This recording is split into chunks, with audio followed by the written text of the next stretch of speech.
Olá, bom dia. O Hora 1 desta quinta-feira, 10 de janeiro, já está no ar para você. O presidente Jair Bolsonaro está analisando o texto da medida provisória que pretende combater fraudes na Previdência Social. A ideia é criar mecanismos que facilitem a fiscalização e a suspensão de benefícios concedidos indevidamente. Segundo o governo, cerca de 2 milhões de processos estariam sob suspeita. Os alvos são principalmente o auxílio reclusão e a prestação continuada. Para o secretário-geral da Previdência, Rogério Marinho, esse seria o primeiro passo aí para uma reforma eficiente do sistema de aposentadorias do Brasil. Daqui a pouco a gente te conta essa história em detalhes. Confira agora os outros assuntos do Hora 1 de hoje. Bolsa de Valores de São Paulo bate novo recorde. Investidores estão animados com a maneira que o governo Bolsonaro está lidando com a reforma da Previdência. Supremo Tribunal Federal decide manter o voto secreto nas eleições para os cargos de presidente da Câmara e do Senado. Imprudência na estrada. Caminhoneiro é preso depois de fazer zigue-zague em rodovia paulista. Para a polícia, ele explicou que estava sob efeito de cocaína. Morreu em Belo Horizonte o padre Quevedo, uma das maiores autoridades mundiais em parapsicologia. Nicolás Maduro acusa os Estados Unidos de organizar um golpe para impedi-lo de assumir um novo mandato na Venezuela.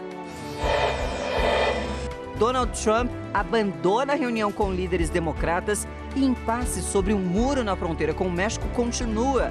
Paralisia parcial do governo entra no 20º dia. E hoje começa o torneio da Flórida, nos Estados Unidos, e com as estreias de Flamengo e São Paulo. Quem tem os detalhes é ele, Thiago Oliveira. Bom dia, Ti. Bom dia, bem. Bom dia, turma. Pois é, viu? Do lado do Flamengo, você sabe muito bem, a principal novidade dessa temporada está no banco de reservas, é o técnico Abel Braga. Já o São Paulo vai ser liderado pelo meia Hernanes, recém-contratado. Se liga. O São Paulo vai enfrentar o Eintracht Frankfurt, da Alemanha. O jogo promete ser um bom teste para os novos contratados. Já o Flamengo pega os holandeses do Ajax. E a principal dúvida do Abel Braga está no gol. O atacante Gabigol, novo reforço do Flamengo, é recebido com festa no Rio de Janeiro.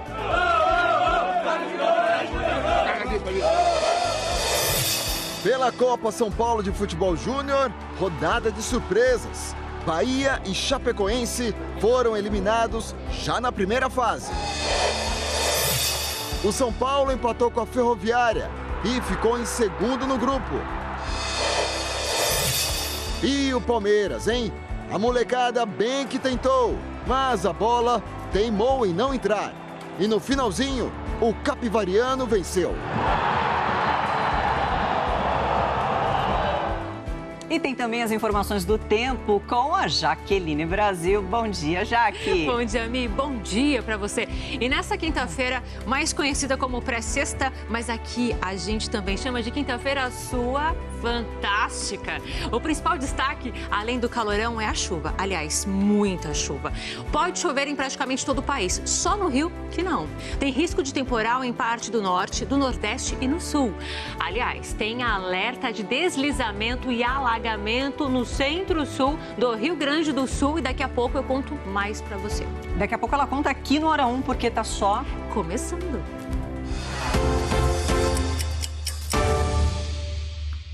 Quatro horas e 4 minutos pelo horário de Brasília. Bom dia para você, muito bem-vindo. O governo quer tornar mais rígida a fiscalização nos pedidos de benefícios aos segurados do INSS, entre eles aposentadoria por invalidez e auxílio-doença. E a equipe econômica continua aí trabalhando no texto da proposta de reforma da Previdência que deve ser apresentado ao presidente Jair Bolsonaro na próxima semana. A reforma da Previdência foi o tema do dia no governo Bolsonaro. Começou logo cedo, durante a cerimônia de passagem de comando na Marinha, no Clube Naval em Brasília. O presidente Jair Bolsonaro chegou de lancha. O almirante de esquadra Ilques Barbosa Júnior assumiu o comando da Marinha no lugar do almirante de esquadra Leal Ferreira. Ao discursar na cerimônia, o ministro da Defesa, Fernando Azevedo e Silva, defendeu o regime diferenciado de previdência para os militares. Diante das discussões sobre a reforma do sistema de proteção social dos militares foi incansável no esforço de comunicar as peculiaridades da nossa profissão, que a diferenciam das demais, fundamentando a necessidade de um regime diferenciado, visando assegurar o adequado amparo social aos militares das Forças Armadas e seus dependentes. Ao ser questionado sobre a Previdência, o novo comandante da Marinha disse que a posição dele é a mesma do ministro da Defesa. Um migrador de combate, um submarinista, um aviador naval, precisa ter uma diferenciação física muito importante. Em outras áreas, não. Um médico, um enfermeiro, precisa ter um nível de prontidão física diferente, evidente, de um combatente na linha de frente. Outro militar do governo que saiu em defesa do regime diferenciado de aposentadoria foi o vice-presidente Hamilton Mourão, que recebeu o secretário de Previdência, Rogério Marinho.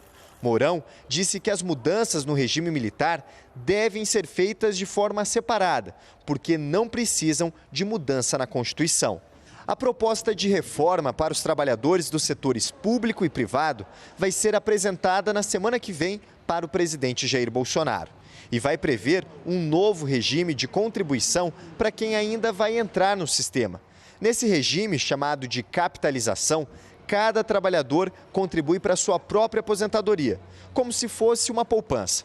Deputados aliados do presidente que estiveram no Planalto falaram sobre a estratégia política que deve ser adotada. Se a gente fizer o que a gente chama de apensamento, quer dizer, colocar um novo texto e ligar ao texto que já está lá, a gente caminha muito em questão de tempo, de prazo, por conta aí dos 40 dias, das 40 sessões que são necessárias na Comissão de Constituição e Justiça e mais as 5 sessões iniciais. Então, esse procedimento todo duraria uns 3 meses. A gente aproveitando parte do que está lá, a gente consegue pular toda essa questão aí da CCJ e ganhar tempo. O presidente Jair Bolsonaro deve assinar até a próxima segunda-feira uma medida provisória para combater as fraudes nas aposentadorias. O texto foi apresentado a ele à tarde no Palácio do Planalto pelos ministros da Casa Civil, Onyx Lorenzoni, da Economia, Paulo Guedes, e pelo secretário da Previdência, Rogério Marinho.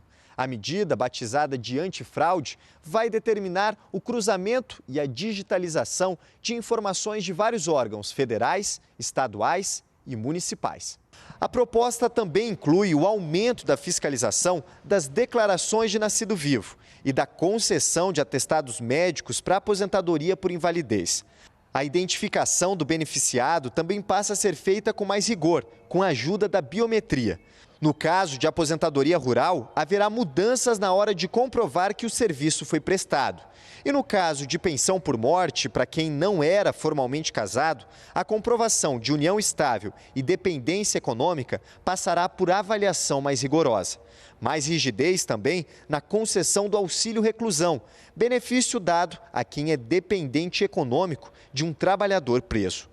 Segundo o secretário da Previdência, a economia pode chegar a 20 bilhões de reais por ano. Há mais de 2 milhões de benefícios que precisam ser auditados, porque tem indícios de algum indício de ilicitude, não significa que sejam ilícitos. Secretário, dá para dizer então, por isso, há a necessidade de se fazer uma espécie de mutirão para que nós zeremos esse estoque, até porque há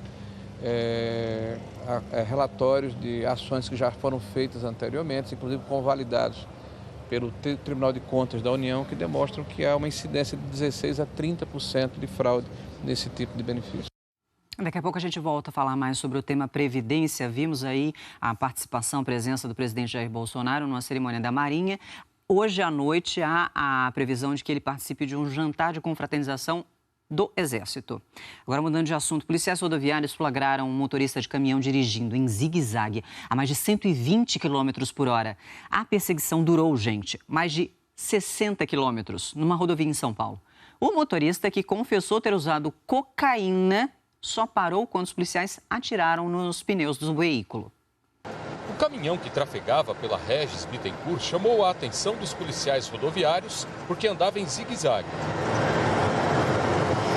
O carro de trás era uma viatura da PRF, que tentou se aproximar e foi fechado. O caminhoneiro dirigia a quase 120 km por hora. Enquanto uma das viaturas seguia a distância, filmando tudo, outra equipe tentava fazer o motorista parar. E nada. Se o carro tentava de um lado, o caminhão fechava. Se ia para o outro lado, mais fechadas. Teve um momento em que o caminhoneiro quase perdeu o controle. O motorista que estava parado na estrada gravou o momento em que os policiais cercaram o caminhão. Tá fazendo a volta, pegaram. O caminhão só parou porque 5 pneus foram estourados por tiros. Nos 63 quilômetros de perseguição, nenhum outro veículo foi atingido. O motorista, que não teve o nome divulgado, tem 23 anos. A polícia disse que ele confessou que usava cocaína há 2 anos e que tinha consumido durante a viagem. Ele estava a caminho da CEAGESP, na zona oeste da capital, para entregar uma carga de batatas. Motoristas que estavam em São Paulo souberam do caso. Eles dizem que o uso de drogas é frequente entre caminhoneiros mais jovens. A gente vê muito caminhoneiro usando. Nas rodovias federais que passam por São Paulo, a polícia registrou no ano passado 6 acidentes em que comprovadamente os motoristas estavam sob efeito de cocaína. Outros 17 acidentes envolveram motoristas e pedestres que aparentavam ter usado drogas ou álcool. A comprovação do uso de drogas nas estradas é difícil e demorada. Esse kit foi testado em blitz educativas na Via Dutra e no trânsito de Guarulhos. Ele identifica se o motorista usou drogas em 5 minutos, mas não pode ser usado para punir quem usa drogas e dirige. Não há meios legais para que você possa, por exemplo, autuar um motorista pelo uso de drogas na situação, ali na rodovia. Você consegue sim mediante um exame posterior. Mas hoje, com a legislação como está, você não tem um exame homologado que você possa, no momento da fiscalização, cravar ali, você dizer que aquele motorista está sob efeito de drogas. O motorista permanece preso, mas se pagar R$8 mil de fiança, poderá responder o processo em liberdade. Mais uma execução na fronteira do Brasil com o Paraguai. O comerciante Gustavo Alvarenga Pedroso foi morto a tiros em Pedro Juan Cabaleiro. Câmeras de segurança registraram o crime. A ação do pistoleiro é rápida. Ele faz vários disparos. A maioria acerta a janela do carro onde estava a vítima. Depois dos tiros, o assassino sai da cena do crime sem pressa. A vítima chegou a ser levada para um hospital, mas não resistiu. 3 suspeitos que estavam armados na frente da unidade hospitalar foram presos. A polícia investiga uma suposta ligação da vítima com o traficante brasileiro Jarvis Pavão, extraditado do Paraguai para o Brasil no final de 2017. Um estudante de direito foi encontrado morto em Sinop, Mato Grosso. O caso é investigado como latrocínio, que é o roubo seguido de morte. O corpo do jovem Tiago dos Santos Porfírio, de 31 anos, estava desaparecido e era procurado por amigos desde segunda-feira.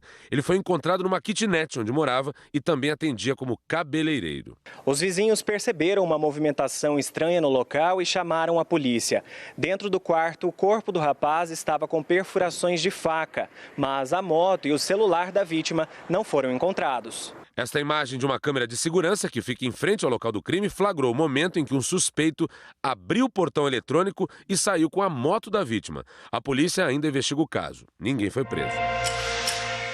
Em Sorocaba, São Paulo, criminosos assaltaram uma lanchonete. O local estava lotado quando os bandidos chegaram. 2 homens, encapuzados, entraram no estabelecimento. Eles foram até o caixa e logo sacaram as armas e anunciaram um roubo. Os criminosos obrigaram um dos atendentes a abrir o caixa. Eles continuaram ameaçando as pessoas enquanto pegavam o dinheiro. Antes de fugir, um deles roubou o celular de um dos funcionários. Uma câmera do lado de fora mostrou o desespero dos clientes que saíram correndo. Logo depois, os assaltantes fugiram. Ainda em Sorocaba, um homem armado assaltou uma farmácia. O roubo foi registrado por câmeras de segurança. As imagens mostram que o suspeito ficou um tempo olhando os produtos na prateleira e depois anunciou o assalto. O rapaz apontou a arma para o dono da farmácia, foi até o caixa e pegou o dinheiro. O suspeito ainda agrediu a funcionária, que foi jogada contra a prateleira, e ainda pegou o celular antes de fugir. O comerciante registrou o boletim de ocorrência, mas até agora ninguém foi preso. O Comando-Geral da Polícia Militar de Alagoas determinou nesta quarta-feira o afastamento do Major André Dias, acusado de dar um tapa no rosto de uma jovem no dia 25 de dezembro. Nas imagens é possível ver o momento da agressão. Calma! Logo depois, o policial é contido por outras pessoas. A discussão teria sido motivada por causa do volume alto do som numa festa. O comando da PM também informou que já determinou a abertura de procedimento administrativo para apurar a conduta do militar. Morreu na madrugada desta quarta-feira em Belo Horizonte, aos 88 anos, Oscar González Quevedo, o Padre Quevedo. Natural de Madrid, na Espanha, e naturalizado brasileiro, ele é considerado um dos maiores especialistas do mundo na área de parapsicologia. Padre Quevedo foi autor de 17 livros e também apresentou um quadro sobre o assunto no Fantástico. 4 horas e 15 minutos pelo horário de Brasília. Nossa primeira etapa da previsão do tempo com a Jaqueline Brasil. Bom dia, Jaqueline. Bom dia, Michele. Bom dia para você mais uma vez. A gente estava aqui comentando nos bastidores a sensação, né, da pré-sexta da quinta-feira, né? Tá todo mundo mais animado hoje. E você que está assistindo a gente aí muda. E você que está aí assistindo a gente, saiba que hoje o calorão vai continuar, tá? Ventiladores ligados, mas um outro destaque super importante é a chuva também. Você acredita que a chuva está espalhada em praticamente todo o país? Só no Rio de Janeiro, especialmente na região metropolitana, que não vai cair uma gota d'água. E daqui a pouco eu explico por quê. Nada de chuva. Mas aqui em São Paulo, a chuva vem à tarde, tá? De forma mais isolada, assim como no restante do Sudeste. Você que está no Centro-Oeste, no Norte e no Nordeste, atenção com a chuva também. Essa chuva pode ser forte? Pode. Mas o risco de temporal é para o Norte do Nordeste e região Sul. E a gente mostra exatamente onde choveu mais nas últimas 24 horas. E olha só, todo o destaque para a região Sul, como já falávamos ontem, né, Mi? Alegrete, Rio Grande do Sul, olha, 242 milímetros, Uruguaiana. Assustador isso daí. É demais. A gente vai até observar que, olha, é mais do que o dobro aqui, viu, do que normalmente chove. A gente vai ver daqui a pouco aí nas imagens que nós vamos chamar. Uruguaiana, Bagé e Rosário do Sul. Bastante acumulado de chuva nas últimas 24 horas e isso a gente já avisava para vocês, né? Com tanta chuva, não só no Sul, mas em várias cidades de outras regiões do país, foram registrados muitos estragos. Em Alegrete, no Rio Grande do Sul, em apenas uma semana, o volume de chuva passou dos 250 milímetros, mais do que o normal para o mês de janeiro todo. O rio Ibirapuitã está 9 metros acima do nível normal. Aqui no bairro Vila Nova, as primeiras casas já foram atingidas pela água do rio Ibirapuitã. De acordo com a Defesa Civil de Alegrete, 25 famílias já estão desabrigadas. Um homem de 43 anos morreu depois de ser atingido por uma árvore que caiu sobre a casa onde ele morava. A prefeitura decretou estado de emergência. Ainda no Rio Grande do Sul, em Uruguaiana, o telhado de uma garagem foi arremessado para cima de uma casa por causa dos ventos fortes. O telhado de uma escola também não suportou as fortes rajadas de vento e caiu a 200 metros de distância do prédio. Nas ruas, o que se via eram árvores caídas e fios de energia soltos. A Defesa Civil está distribuindo lonas para as famílias que tiveram as casas destelhadas. Em Cascavel, no Paraná, um temporal com ventos de 70 km por hora derrubou 3 torres de energia. As estruturas são feitas de aço e pesam cerca de 4 toneladas cada uma. 20 mil clientes ficaram sem eletricidade. Essa rajada não durou 1 minuto. Não foi isso. Ela foi muito rápida. Foi uma rajada de vento. Você imaginava, ao sair de casa, que ia se deparar com isso? Assim, eu imaginava que pela cor que estava o céu ia acontecer alguma coisa, mas eu não imaginava que ia ser tão forte a ponto de derrubar a torre. Choveu forte também no norte do Ceará. Em Santana do Acaraú, os estragos foram grandes. Caiu placa de posto de combustível, poste, telhados voaram e uma casa inteira ruiu. Essa casa no bairro Rio das Graças morava apenas uma pessoa. Ali era uma cozinha, aqui 2 salas, tudo veio abaixo. E felizmente não houve feridos. Em Porto Velho, Rondônia, a chuva provocou vários pontos de alagamento. Carros ficaram quase submersos. Esse ônibus parou no meio do caminho. Os passageiros tiveram que ser resgatados de barco.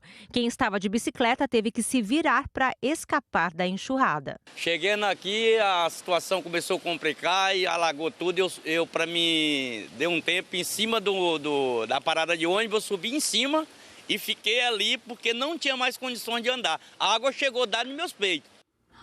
Jaqueline Brasil, eu estou impressionada.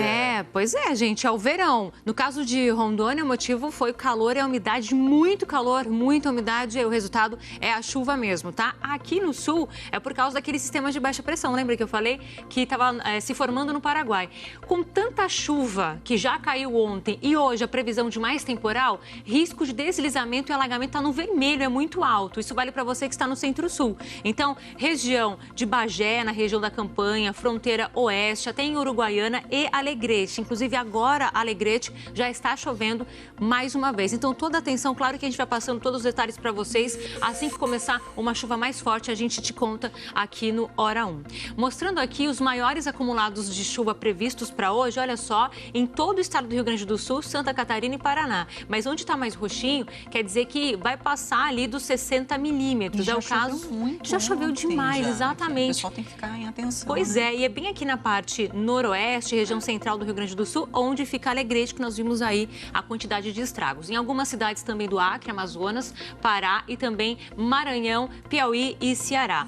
E aí a gente já começa mostrando aqui a causa da chuva no Ceará é a Zecite, a nossa escadinha, a zona de convergência intertropical. Ela está aumentando demais as áreas de instabilidade, é por isso que pode chover bastante, mais uma vez, tanto no Ceará, Piauí e Maranhão. Maranhão, parte aqui do Pará e Amapá, é a rota do temporal hoje. Falando do Ceará, vamos direto para Fortaleza, porque tá chovendo por lá agora, mais uma vez. Aliás, a semana toda a gente começou assim, né, Mi? Chovendo bem. Atenção você aí que for pegar a estrada agora. Essa chuva, ela vai e volta. O sol aparece entre muitas nuvens, mas vai fazer calor, máxima de 31 graus. Se a gente for observar aqui, todo o Nordeste hoje tem condição para chuva, tá? Onde tá verde mais claro, o sol aparece mais e essa chuva ela vai ser um pouco mais isolada. Mas é bem importante dizer que onde está verde no mapa, essa chuva, mesmo sendo isolada, ela pode ser forte sim, tá? Vale para você que está em toda a região norte, também a região centro-oeste. Aqui no sudeste, Minas Gerais, Espírito Santo e São Paulo, sol, calor e a chuva que vem à tarde, isolada e pode ser forte.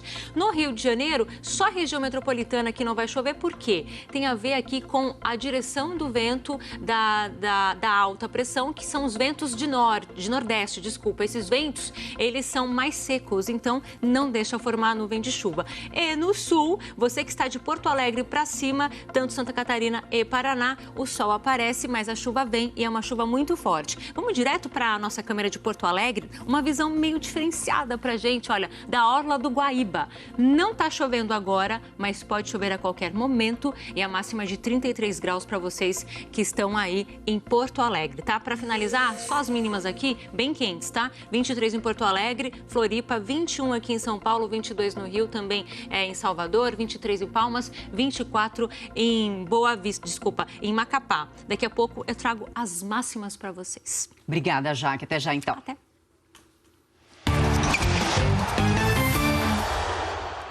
Hora do esporte com Thiago Oliveira. Bom dia, Ti. Bia. Bom dia, turma. Soletrando com Thiago Oliveira. Melhor não. A essa hora não. Não faz isso. Depois a Júlia manda um nome estranho daquele pra gente falar. É melhor não. Um Eintracht Frankfurt desse jeito? Júlia, né? Não, Eintracht. Aproveitando o gancho, é isso que a gente vai ver hoje em campo, né? Vai começar o torneio da Flórida, meus amigos. Só que para pagar, né, digamos assim, para vocês acompanharem os dois jogos de hoje, dessa primeira rodada, primeira e segunda, e acabou. Torneio curto, pré-temporada dos times paulistas, né? Porque os europeus, por exemplo, o Ajax e o Eintracht Frankfurt já estão jogando, estão os times brasileiros que... Vamos lá, deixa eu refazer a minha o nome frase. Complicou, Começa a temporada dos times brasileiros, como Flamengo e São Paulo. Os times europeus já estão no meio da temporada. Aí sim, bonitinho, dá play e a gente volta aqui à linha de raciocínio. Ajax enfrenta o Flamengo. Os jogos acontecem às 10 horas e 10 minutos da noite e a Eintracht Frankfurt joga contra o São Paulo. Quem tem as informações do tricolor paulista é o Renato Cury. Meu amigo Thiago Oliveira, muito bom dia para você, bom dia para todo mundo que está ligado no Hora 1. A gente traz mais informações da preparação do São Paulo na pré-temporada aqui nos Estados Unidos. Já virou praxe nessa semana, né? Todo dia no Hora 1 tem informações do tricolor que se prepara para essa temporada de 2019 aqui em Orlando, na Flórida. E hoje as informações que a gente traz é com relação ao time que estreia nesta quinta-feira. É a estreia no Torneio da Flórida e é a estreia também na temporada de 2019. Grande expectativa do torcedor com relação a essa temporada, porque o São Paulo se reforçou bem, se reforçou com 7 jogadores. 2 deles foram apresentados, só faltavam 2 serem apresentados, né? Vestir a camisa oficialmente, William Farias e Birubiru. Isso aconteceu na última quarta-feira. O São Paulo estreia nessa quinta-feira contra o Eintracht Frankfurt da Alemanha, adversário difícil, 6º colocado do campeonato alemão, time que já está em meio de temporada, diferentemente do São Paulo,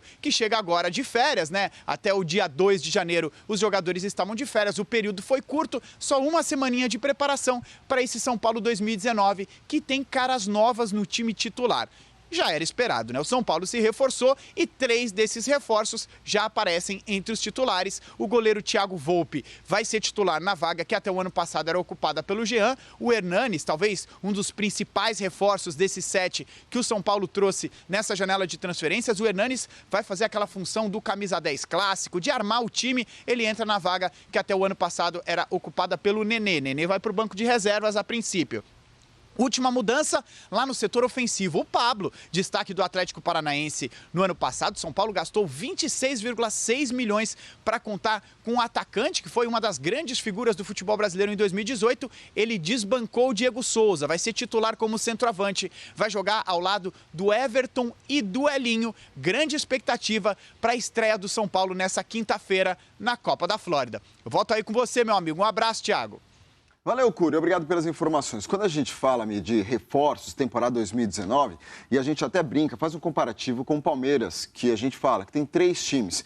É muito importante a gente ter um elenco grande, né? A temporada começa agora, exatamente. Tem Libertadores, o São Paulo, no caso, tem pré-Libertadores, tem Copa do Brasil, tem um Campeonato Brasileiro, tem um Campeonato Paulista. E aí o torcedor fala assim, precisa de reforços. Ok, são grandes reforços. Por outro lado, uma pequena preocupação do torcedor são paulino é com o André Jardine. Não que tenha uma grande dúvida pelo trabalho do profissional, mas como ele pode administrar grandes nomes. Já teve um probleminha no ano passado com Diego Souza e Nenê. São 2 grandes jogadores que no meio da temporada fizeram a diferença, deixaram o São Paulo no primeiro lugar do Campeonato Brasileiro, caíram de rendimento, foram para o banco de reservas, mas aí tem um ego. Isso é um pouquinho complicado você trabalhar. A mínima, digamos assim, preocupação do torcedor são paulino é como o Jardine vai trabalhar esse lado dos jogadores. E, claro, uma expectativa também de ver se o São Paulo vai colocar em campo, né, na bola rolando mesmo, tudo que tem no papel com todas essas grandes contratações. Esse é o São Paulo, né? Esse é o São Paulo. E você tem Flamengo também. Temos o Flamengo, que também está nos Estados Unidos. Vai começar também o Torneio da Flórida. Quem tem as informações pra gente é a Júlia Guimarães.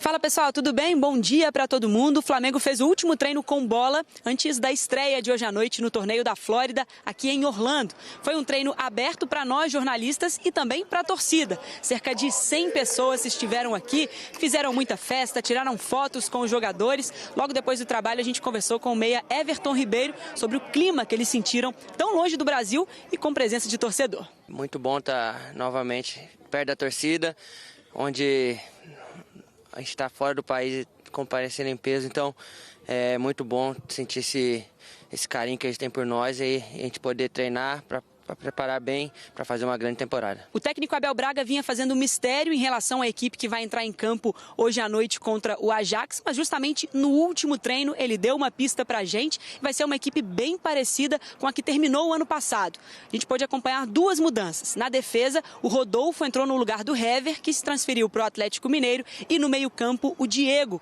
está de volta no lugar do Lucas Paquetá, que foi para o Milan da Itália.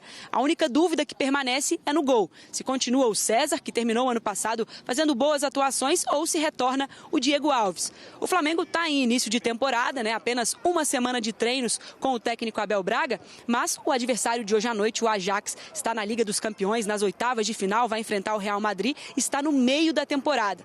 O Everton Ribeiro conversou com a gente sobre a questão física, como que vai afetar isso dentro de campo e qual é a estratégia do Flamengo para tentar vencer. A gente vai fazer o nosso melhor, preparar, correr o máximo que puder, para preparar fisicamente também e se readaptando ao jogo oficial. Tiago, eu vou me despedir agora, mas antes, só para confirmar então, a estreia do Flamengo no Torneio da Flórida, aqui em Orlando, nos Estados Unidos, vai ser hoje à noite contra o Ajax da Holanda, às 10 horas. Um beijo para vocês.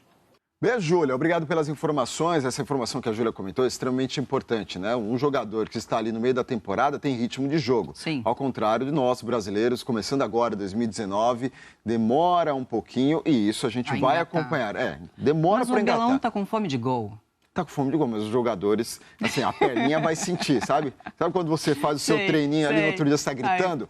O jogador volta é a mesma da folga coisa. do fim do ano, Exatamente. depois de 2 semanas ali paradinho, você volta assim... Perfeitamente. Aí se você faz o treino durante um mês, você já não vai sentir. Você tem o seu ritmo de treino e, falando do jogador, ritmo de jogo.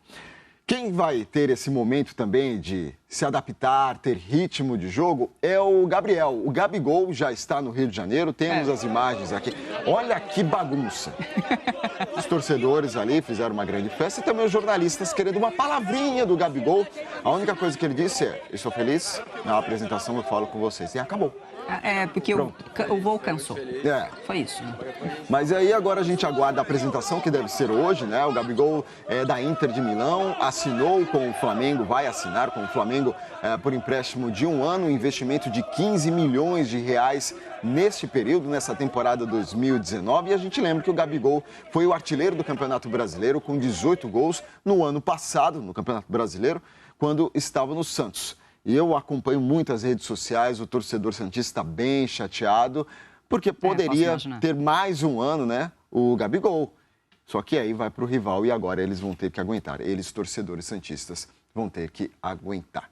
Não há o que ser feito neste momento. Nesse papo de acompanhar os torcedores nas redes sociais, eu acompanho você aí de casa, falando, levantando os números. Sabe aquele papo? Número não significa nada. O importante mesmo é saber se vai ganhar os 3 pontos. É 1-0? Ok, perfeito, ganhamos os 3 pontos. Mas existe sempre aquela resenha de bate-papo ali do bar e tudo mais. E todo torcedor flamenguista lembra da empolgação inicial de cada temporada. Pá! O Flamengo contratou o artilheiro da temporada passada. O que será que vai acontecer na atual temporada? Nós fizemos um levantamento aqui desses artilheiros, grandes artilheiros que o Brasil já teve em algumas temporadas. Por exemplo, em 2003, o Dimba, no Campeonato Brasileiro, fez 31 gols. O Flamengo foi lá, contratou, só que não deu certo. Fez apenas 5 gols no Campeonato Brasileiro em 2004.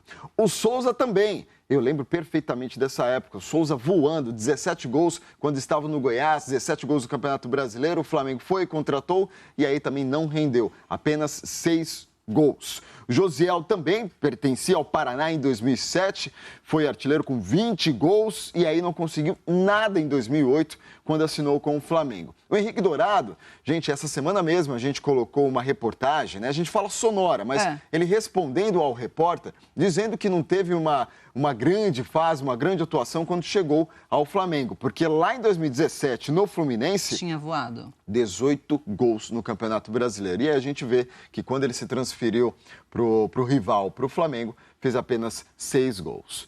A pergunta valendo 10 pontos é essa que a gente só vai responder ao final de 2019. Como será Gabigol agora com o Flamengo? Lembrando que ele fez aí 18 gols no Campeonato Brasileiro da última temporada. Façam as suas apostas. Quantos gols terá Gabigol neste ano? Bonitinho. Já tirou sua foto? Já printou? Manda ali pro seu grupo das suas redes sociais para você começar a sua resenha. E depois manda para o Thiago também aqui pro Hora 1, pro pessoal do Globo Esporte. Eles vão acompanhando juntos. Isso é muito bacana. Eu gosto quando vocês respondem a gente aqui, fazem essa interação. Beleza, Thiago. E aí ainda tem mais movimentação de mercado, apresentação? Exatamente. Tá ligada, Mimi? Ó, no próximo bloco aqui no nosso Hora 1, a gente vai falar do mercado da bola. Muita gente já fazendo a apresentação, trocando jogadores, se preparando para o início da temporada 2019. Valeu, então. Até já, você me conta tudinho aqui no Hora 1. Depois do intervalo, você vai ver no Hora 1. A justiça decretou a prisão de 3 homens suspeitos de matar uma família de bolivianos em São Paulo. Na Venezuela, Nicolás Maduro assume mais um mandato de presidente e se diz vítima de uma tentativa de golpe.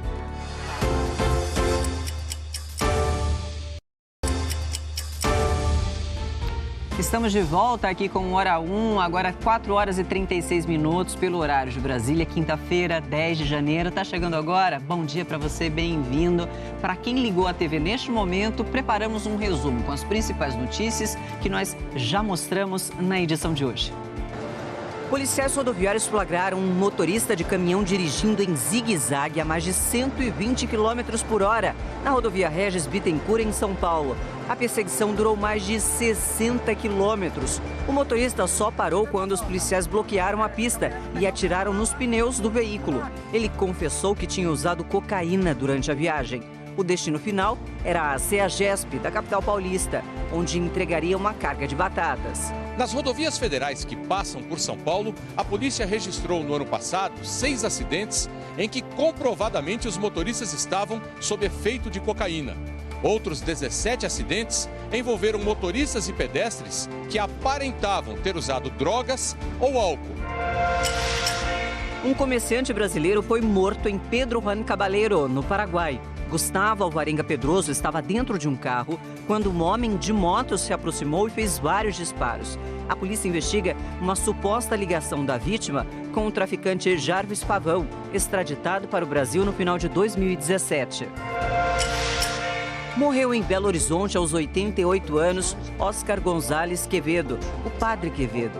Nascido em Madrid e naturalizado brasileiro, ele era considerado um dos maiores especialistas do mundo na área de parapsicologia. Padre Quevedo foi autor de 17 livros e também apresentou um quadro sobre o assunto no Fantástico.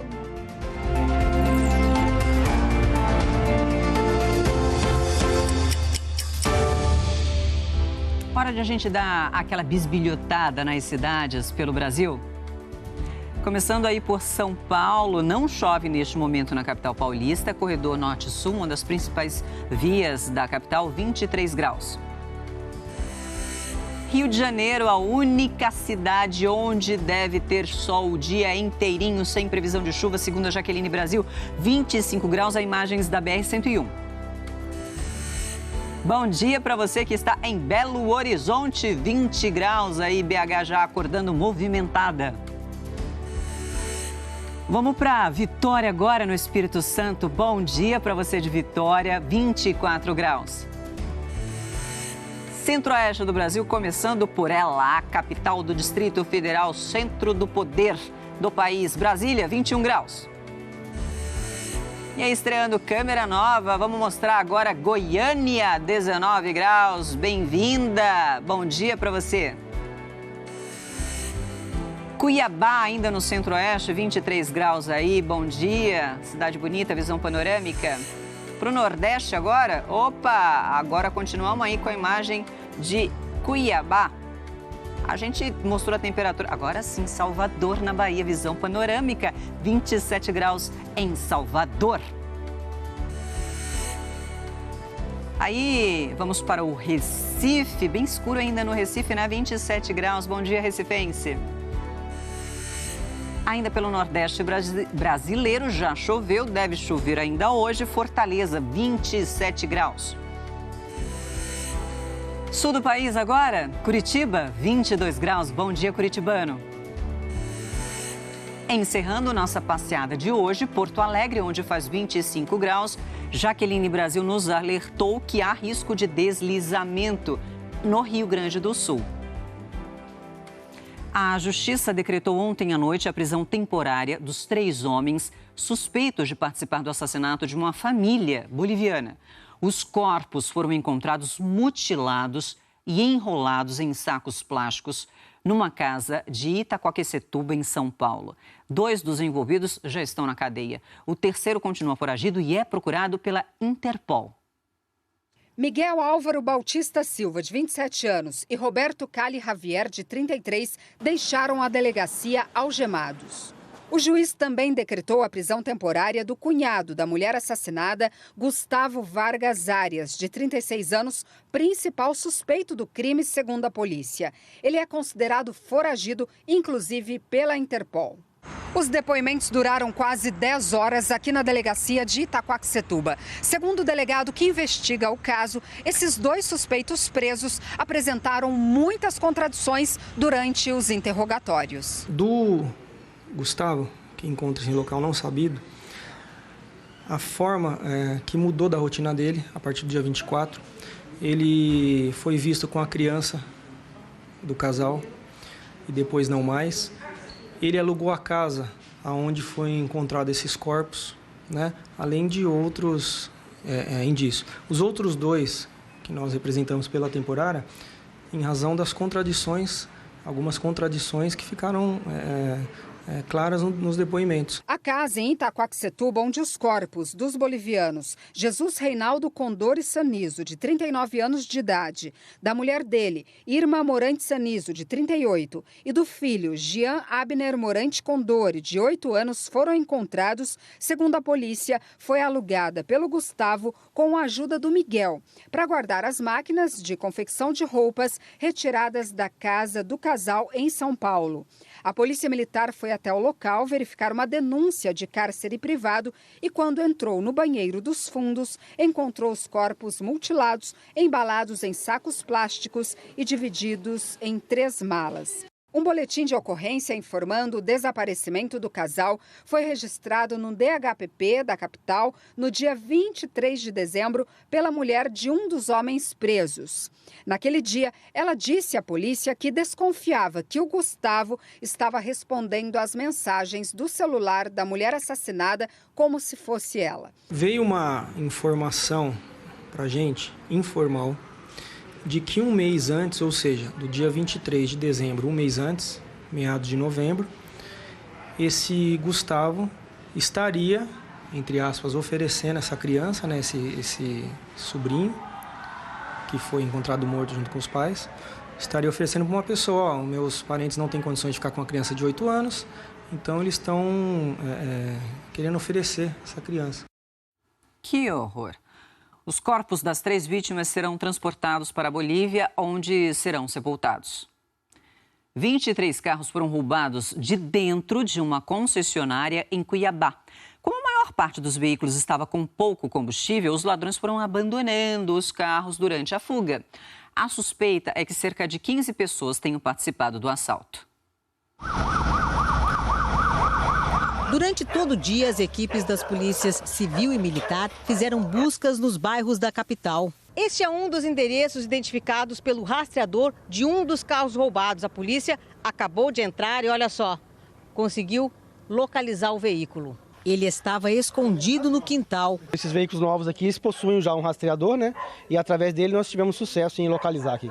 Este é um dos 23 carros roubados desta concessionária de Cuiabá. Segundo a polícia, os bandidos entraram aqui pela lateral da loja. Eles arrebentaram a cancela, renderam e amarraram o vigia, foram até o painel das chaves e começaram a retirar os carros. A polícia técnica esteve no local e recolheu material para ser analisado em laboratório. Plásticos onde continham lacres, que as pessoas provavelmente botaram a mão para levar os lacres. Então, assim, a gente tem a certeza que alguns dos indivíduos colocou a mão em algum momento ali. O delegado que comanda as investigações acredita que pelo menos 15 pessoas participaram do assalto. Porque essas pessoas saíram com mais de 20 veículos da concessionária, né? Teve as pessoas que fizeram a abordagem. A gente acredita que foi um crime com algum planejamento, um crime premeditado com planejamento.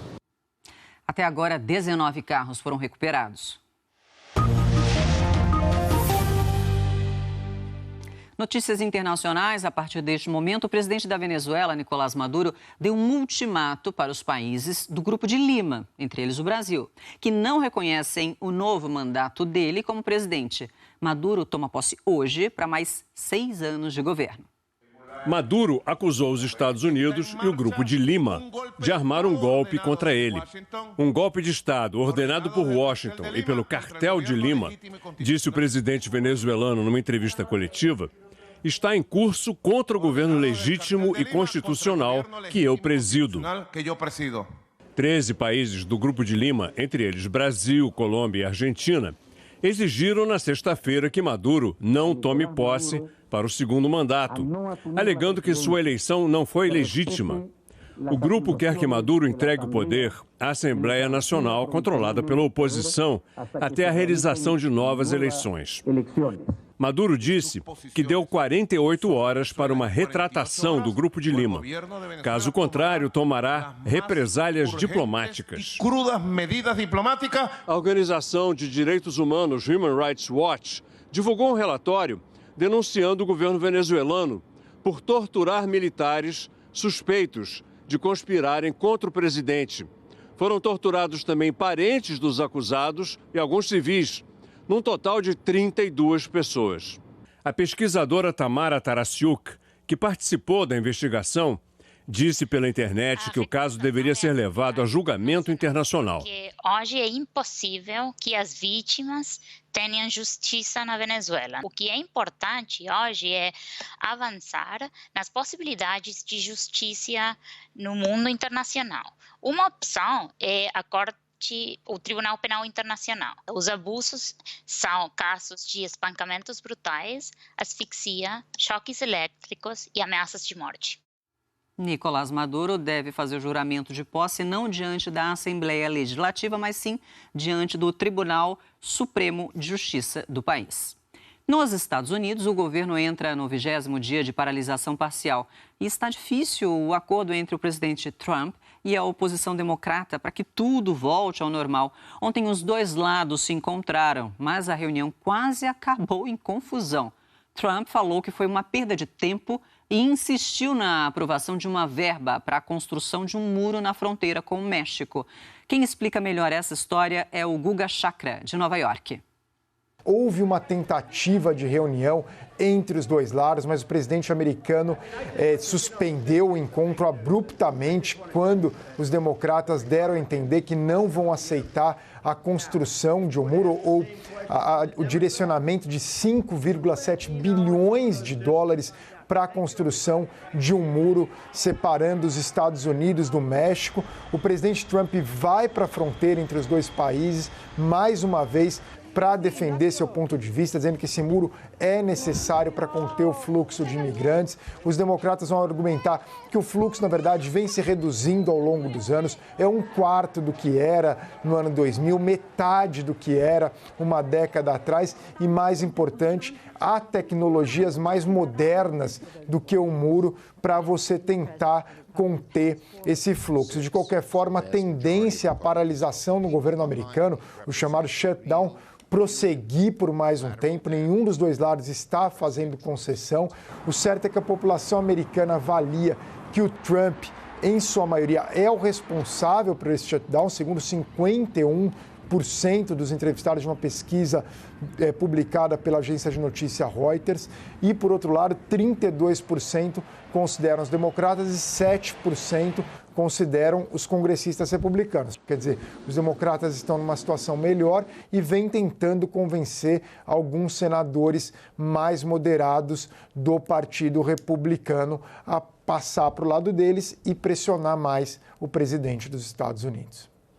A previsão de que o presidente Donald Trump visite hoje a fronteira com o México. Agora, as novidades do Brexit, o processo de separação do Reino Unido da União Europeia. O parlamento britânico aprovou uma emenda que obriga a primeira-ministra Theresa May a apresentar em 3 dias um plano B, caso o acordo seja rejeitado.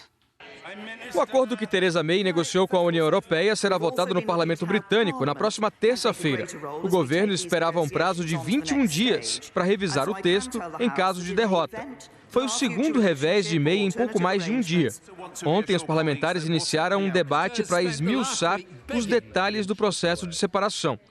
Um dos pontos mais controversos é a manutenção de uma fronteira aberta entre a Irlanda do Norte, que pertence ao Reino Unido, e a República da Irlanda, que faz parte da União Europeia. No México, o presidente López Obrador fez um pronunciamento para acalmar a população, que enfrenta longas filas nos postos de combustíveis. A falta de gasolina e diesel está sendo provocada por uma ofensiva do governo contra o roubo desses produtos. Refinarias e oleodutos estão fechados para vistorias em busca de esquemas de desvio. Segundo o Obrador, desde que o Exército entrou em ação, os roubos caíram de 780 para menos de 200 por dia. Uma pessoa morreu e dezenas ficaram feridas em protestos contra a escassez de alimentos e a inflação alta nos arredores de Khartoum, a capital do Sudão. A polícia diz que não usou munição de verdade e que dispersou a multidão com gás lacrimogênio. Sindicatos de trabalhadores relatam que 45 pessoas morreram e mais de 1.000 ficaram feridas desde que as passeatas começaram há 3 semanas. Os manifestantes também pedem a renúncia do presidente al-Bashir, que está no poder há 30 anos. Nas Filipinas, mais de 5 milhões de católicos participaram da festa do Jesus Nazareno Negro, na capital, Manila. É uma das maiores e mais longas procissões religiosas do mundo. Durante o ritual, que durou cerca de 20 horas, fiéis descalços fizeram de tudo para tocar na imagem considerada milagrosa. De acordo com a polícia, mais de 80 pessoas ficaram feridas. Voltando com as notícias do país, no Rio de Janeiro, a temperatura está beirando os 40 graus. Com tanto calor, os cariocas estão indo para a praia à noite. O barquinho vai, a tardinha cai, já dizia a música. E esse povo continua na praia. 7 horas da noite e ninguém arreda o pé. E os mais animados jogando vôlei. Aqui a gente aproveita e vai até umas 8, mais ou menos. Rende mais? Rende mais, renova a energia, tem mais paciência para tudo. Me chamam para jogar e eu tô trabalhando, mas não faço feio não. É o último ponto, hein, gente?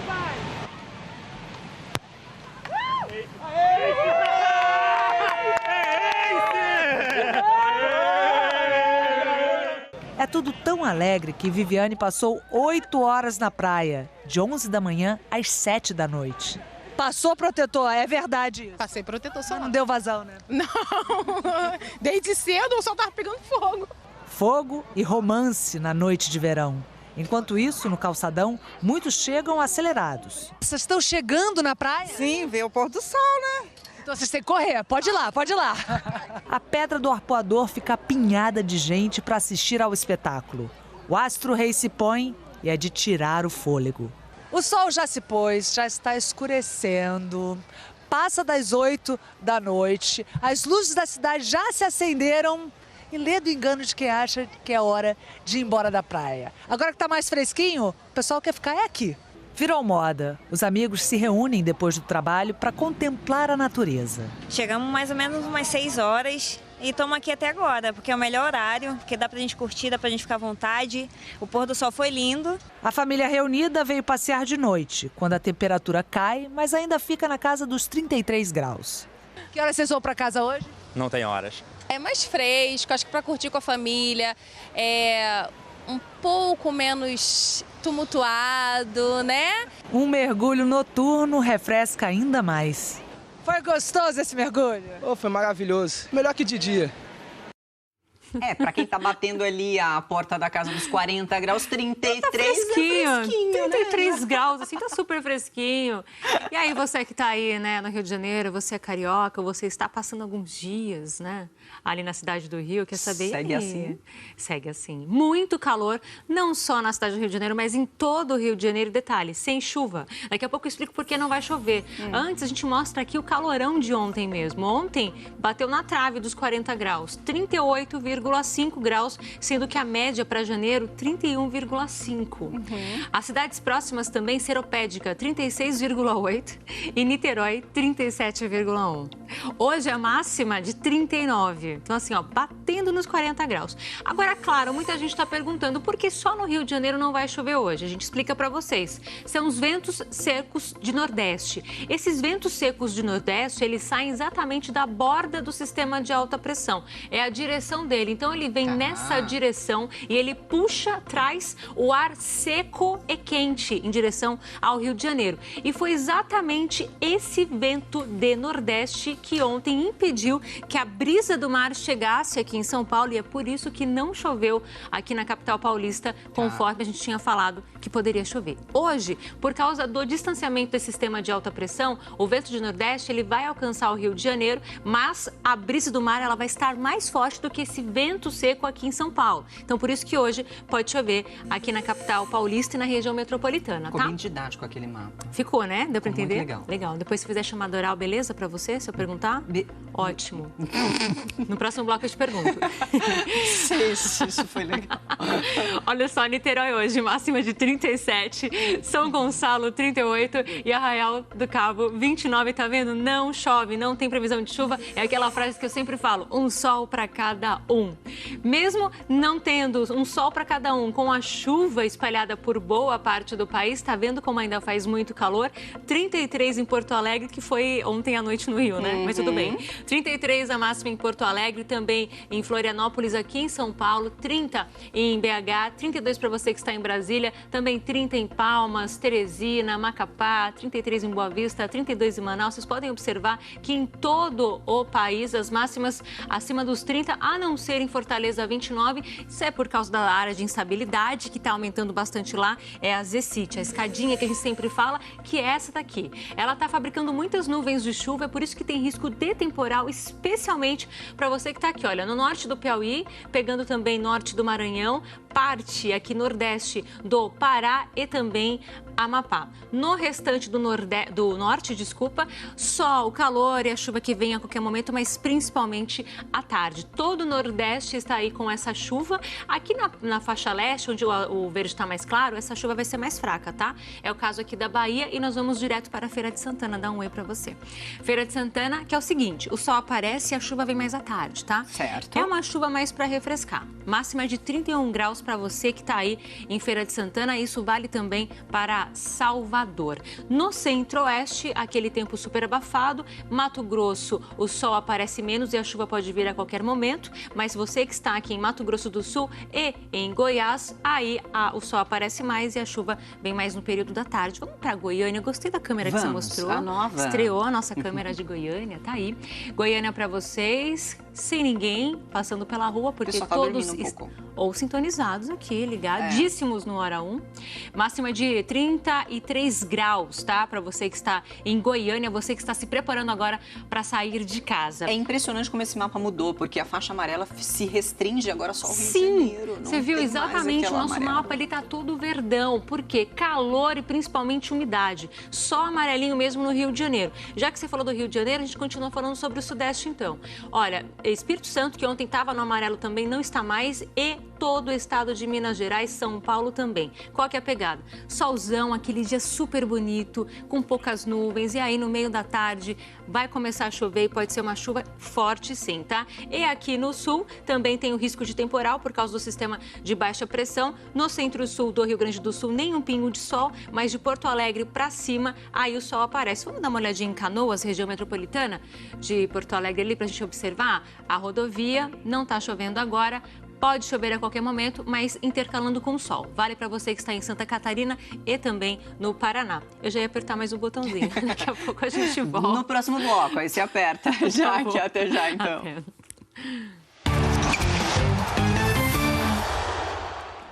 Vez do Thiago Oliveira, que vai falar do mercado da bola, agitadíssimo em janeiro. Tá agitado. Bom dia para você que está acordando agora, está chegando agora, tomando seu café.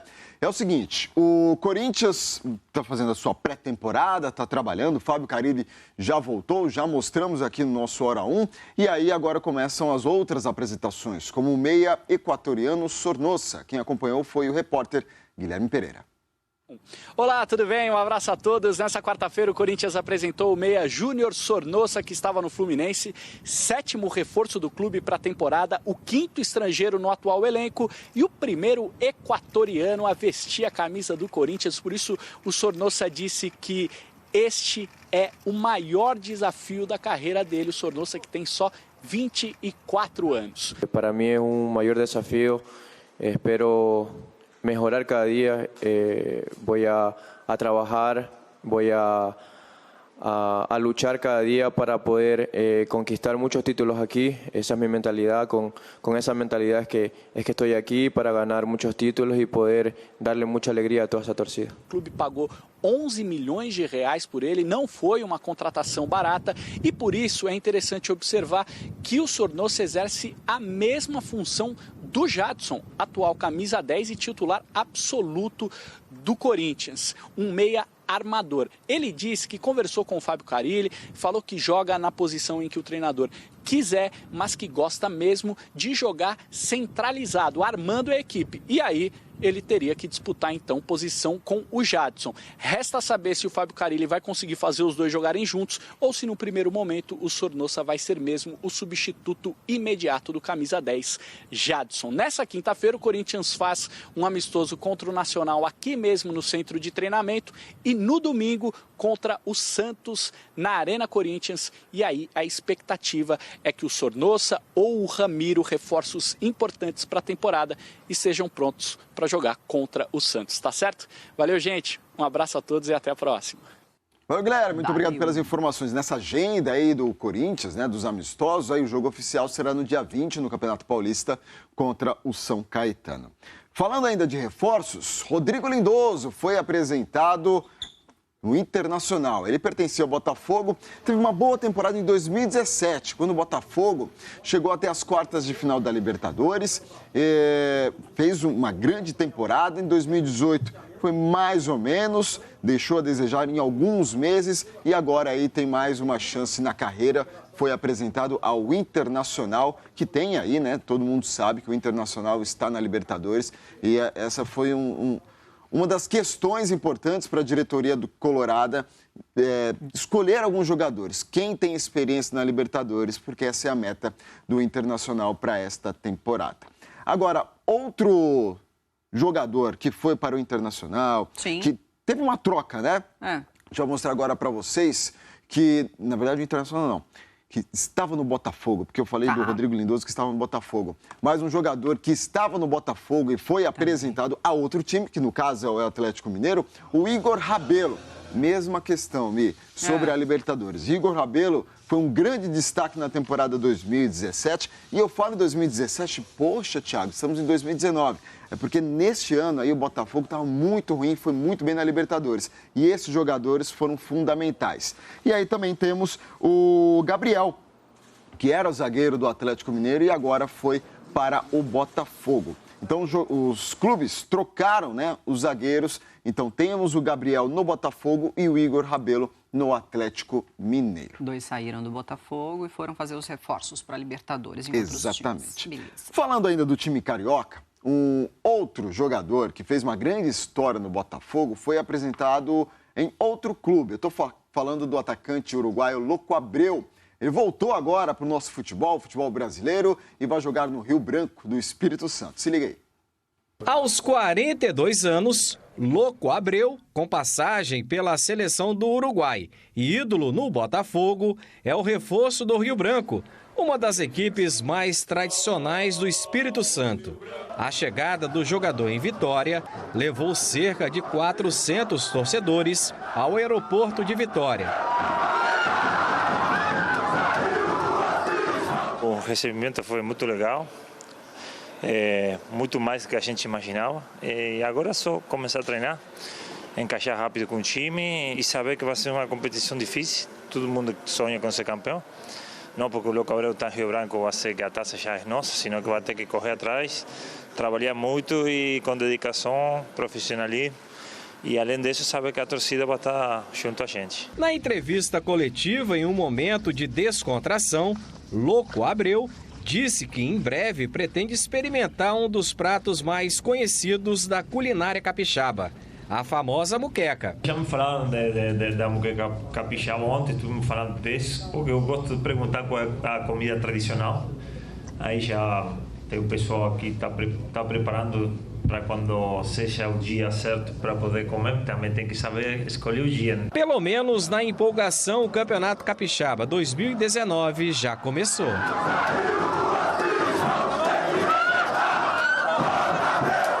Tá aí o Loco Abreu, né? Moqueca na panela. Moqueca na panela. Tem que escolher o dia. Tem que escolher o dia.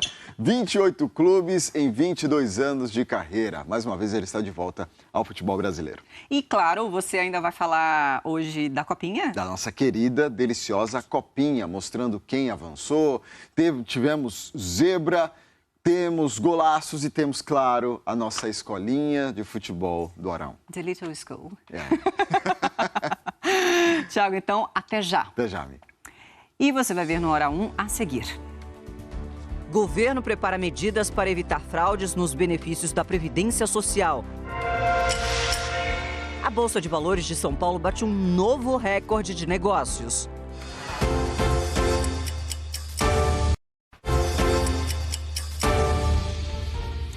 São 5h08 da manhã, pelo horário de Brasília. Estamos de volta aqui com o Hora 1, com as principais notícias do Brasil e do mundo.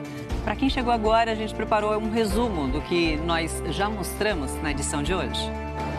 Policiais rodoviários flagraram um motorista de caminhão dirigindo em zigue-zague a mais de 120 km por hora na rodovia Regis Bittencourt, em São Paulo. A perseguição durou mais de 60 quilômetros. O motorista só parou quando os policiais bloquearam a pista e atiraram nos pneus do veículo. Ele confessou que tinha usado cocaína durante a viagem. O destino final era a CEAGESP, da capital paulista, onde entregaria uma carga de batatas. Nas rodovias federais que passam por São Paulo, a polícia registrou no ano passado 6 acidentes em que comprovadamente os motoristas estavam sob efeito de cocaína. Outros 17 acidentes envolveram motoristas e pedestres que aparentavam ter usado drogas ou álcool. Um comerciante brasileiro foi morto em Pedro Juan Caballero, no Paraguai. Gustavo Alvarenga Pedroso estava dentro de um carro quando um homem de moto se aproximou e fez vários disparos. A polícia investiga uma suposta ligação da vítima com o traficante Jarvis Pavão, extraditado para o Brasil no final de 2017. Morreu em Belo Horizonte, aos 88 anos, Oscar Gonzalez Quevedo, o Padre Quevedo.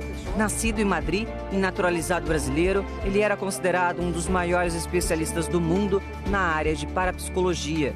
Padre Quevedo foi autor de 17 livros e também apresentou um quadro sobre o assunto no Fantástico. Em Cuiabá, bandidos invadiram uma concessionária e roubaram 23 carros. Mas a maioria estava com pouco combustível e foi ficando pelo caminho. A suspeita é que mais de 15 pessoas tenham participado do crime. Segundo a polícia, os bandidos entraram aqui pela lateral da loja. Eles arrebentaram a cancela, renderam e amarraram o vigia, foram até o painel das chaves e começaram a retirar os carros. Até agora, 2 homens foram presos e um adolescente apreendido. Em Manila, capital das Filipinas, mais de 5 milhões de católicos participaram da festa de Jesus Nazareno Negro. É uma das maiores e mais longas procissões religiosas do mundo. O ritual durou cerca de 20 horas. Fiéis descalços não mediam esforços para tocar na imagem considerada milagrosa. Mais de 80 pessoas ficaram feridas.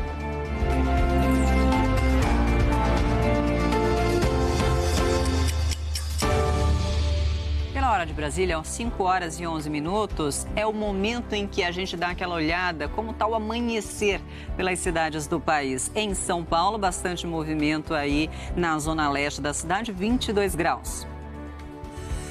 O Rio de Janeiro é a única cidade deste país que terá 100% de sol, segundo a Jaqueline Brasil. BR-101 aí no momento na tela, 23 graus. Bom dia para você em BH, onde faz agora 18 graus. Seguindo adiante no sudeste brasileiro, Vitória, capital do Espírito Santo, 22 graus. Bom dia para você que está em Brasília, Ponte JK, belíssima imagem, 22 graus. Vamos para Goiânia, 19 graus, temperatura até que amanhece aí razoável para o pessoal de Goiânia. Bom dia. Cuiabá, agora visão panorâmica na sua tela, 23 graus. Salvador na Bahia, tem um pouquinho de nuvem por ali, deve ter chuva ainda, chove, 22 graus. A imagem do Recife, capital de Pernambuco, 25 graus. Seguindo para Fortaleza, já choveu e pode ainda ter chuva nesta quinta-feira, 27 graus. Bom dia, Curitiba, 22 graus aí em Curitiba. Encerrando o nosso passeio BR-116 em Canoas, no Rio Grande do Sul, 27 graus. Bom dia para você. Voltando ao noticiário político, o governo do presidente Jair Bolsonaro teve a primeira baixa nessa quarta-feira à noite. O presidente da Apex, que é a Agência Brasileira de Promoção de Exportações, pediu demissão. Isso uma semana depois de assumir o cargo. O anúncio da saída foi feito pelo ministro de Relações Exteriores, Ernesto Araújo, numa rede social. Ele não deu explicações sobre essa primeira baixa no governo. Informou que Alex Carreiro, nomeado para a presidência da Apex no último dia 2, tinha pedido demissão e disse que já sugeriu o substituto ao presidente, o embaixador Mário Vilalva. A Apex é o principal órgão de promoção de produtos e serviços brasileiros no exterior e também de atração de investimentos estrangeiros. O governo está finalizando o texto de uma medida provisória que tem como objetivo aí coibir as fraudes na concessão de benefícios previdenciários. Até falamos disso no começo desta edição. Um estudo do Tribunal de Contas da União mostra que desde 2015 foram detectados indícios de ilegalidade em 2 milhões de benefícios. O presidente Jair Bolsonaro deve assinar até a próxima segunda-feira uma medida provisória para combater as fraudes nas aposentadorias. O texto foi apresentado a ele à tarde no Palácio do Planalto pelos ministros da Casa Civil, Onyx Lorenzoni, da Economia, Paulo Guedes, e pelo secretário da Previdência, Rogério Marinho. A medida, batizada de antifraude, vai determinar o cruzamento e a digitalização de informações de vários órgãos federais, estaduais e municipais. A proposta também inclui o aumento da fiscalização das declarações de nascido vivo e da concessão de atestados médicos para aposentadoria por invalidez. A identificação do beneficiado também passa a ser feita com mais rigor, com a ajuda da biometria. No caso de aposentadoria rural, haverá mudanças na hora de comprovar que o serviço foi prestado. E no caso de pensão por morte, para quem não era formalmente casado, a comprovação de união estável e dependência econômica passará por avaliação mais rigorosa.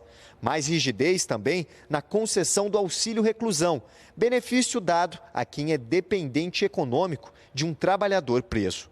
Segundo o secretário da Previdência, a economia pode chegar a 20 bilhões de reais por ano. Há mais de 2 milhões de benefícios que precisam ser auditados, porque tem indícios de algum indício de ilicitude, não significa que sejam ilícitos. Secretário, dá para dizer então, por isso, há a necessidade de se fazer uma espécie de mutirão para que nós zeremos esse estoque, até porque há relatórios de ações que já foram feitas anteriormente, inclusive convalidados pelo Tribunal de Contas da União, que demonstram que há uma incidência de 16% a 30% de fraude nesse tipo de benefício. E veja, o mercado financeiro está avaliando com otimismo a condução aí da reforma da Previdência pelo governo Bolsonaro. Ontem, o volume de negócios bateu um novo recorde. Pela primeira vez, o índice fechou acima de 93 mil pontos. Desde a virada do ano, a trajetória tem sido de alta. A Bolsa passou a marca dos 90 mil pontos já no primeiro pregão de 2019. E nesta quarta-feira, fechou em 93.613 pontos, alta de 1,71%. Mas o que esses pontos querem dizer? Bom, primeiro, que o investidor está olhando com carinho para a Bolsa, ou seja, comprando ações de empresas brasileiras. É um otimismo em relação às reformas, a perspectiva principalmente em relação à reforma da Previdência, que pode ocorrer de maneira mais robusta, como o mercado realmente aguardava. O que também tem ajudado a Bolsa é um cenário externo mais calmo, com as negociações entre China e Estados Unidos caminhando e o Banco Central americano tirando o pé na elevação dos juros. Hoje a Bolsa brasileira vale 974 bilhões de dólares. É mais do que o valor de mercado de companhias como a Amazon ou a Microsoft.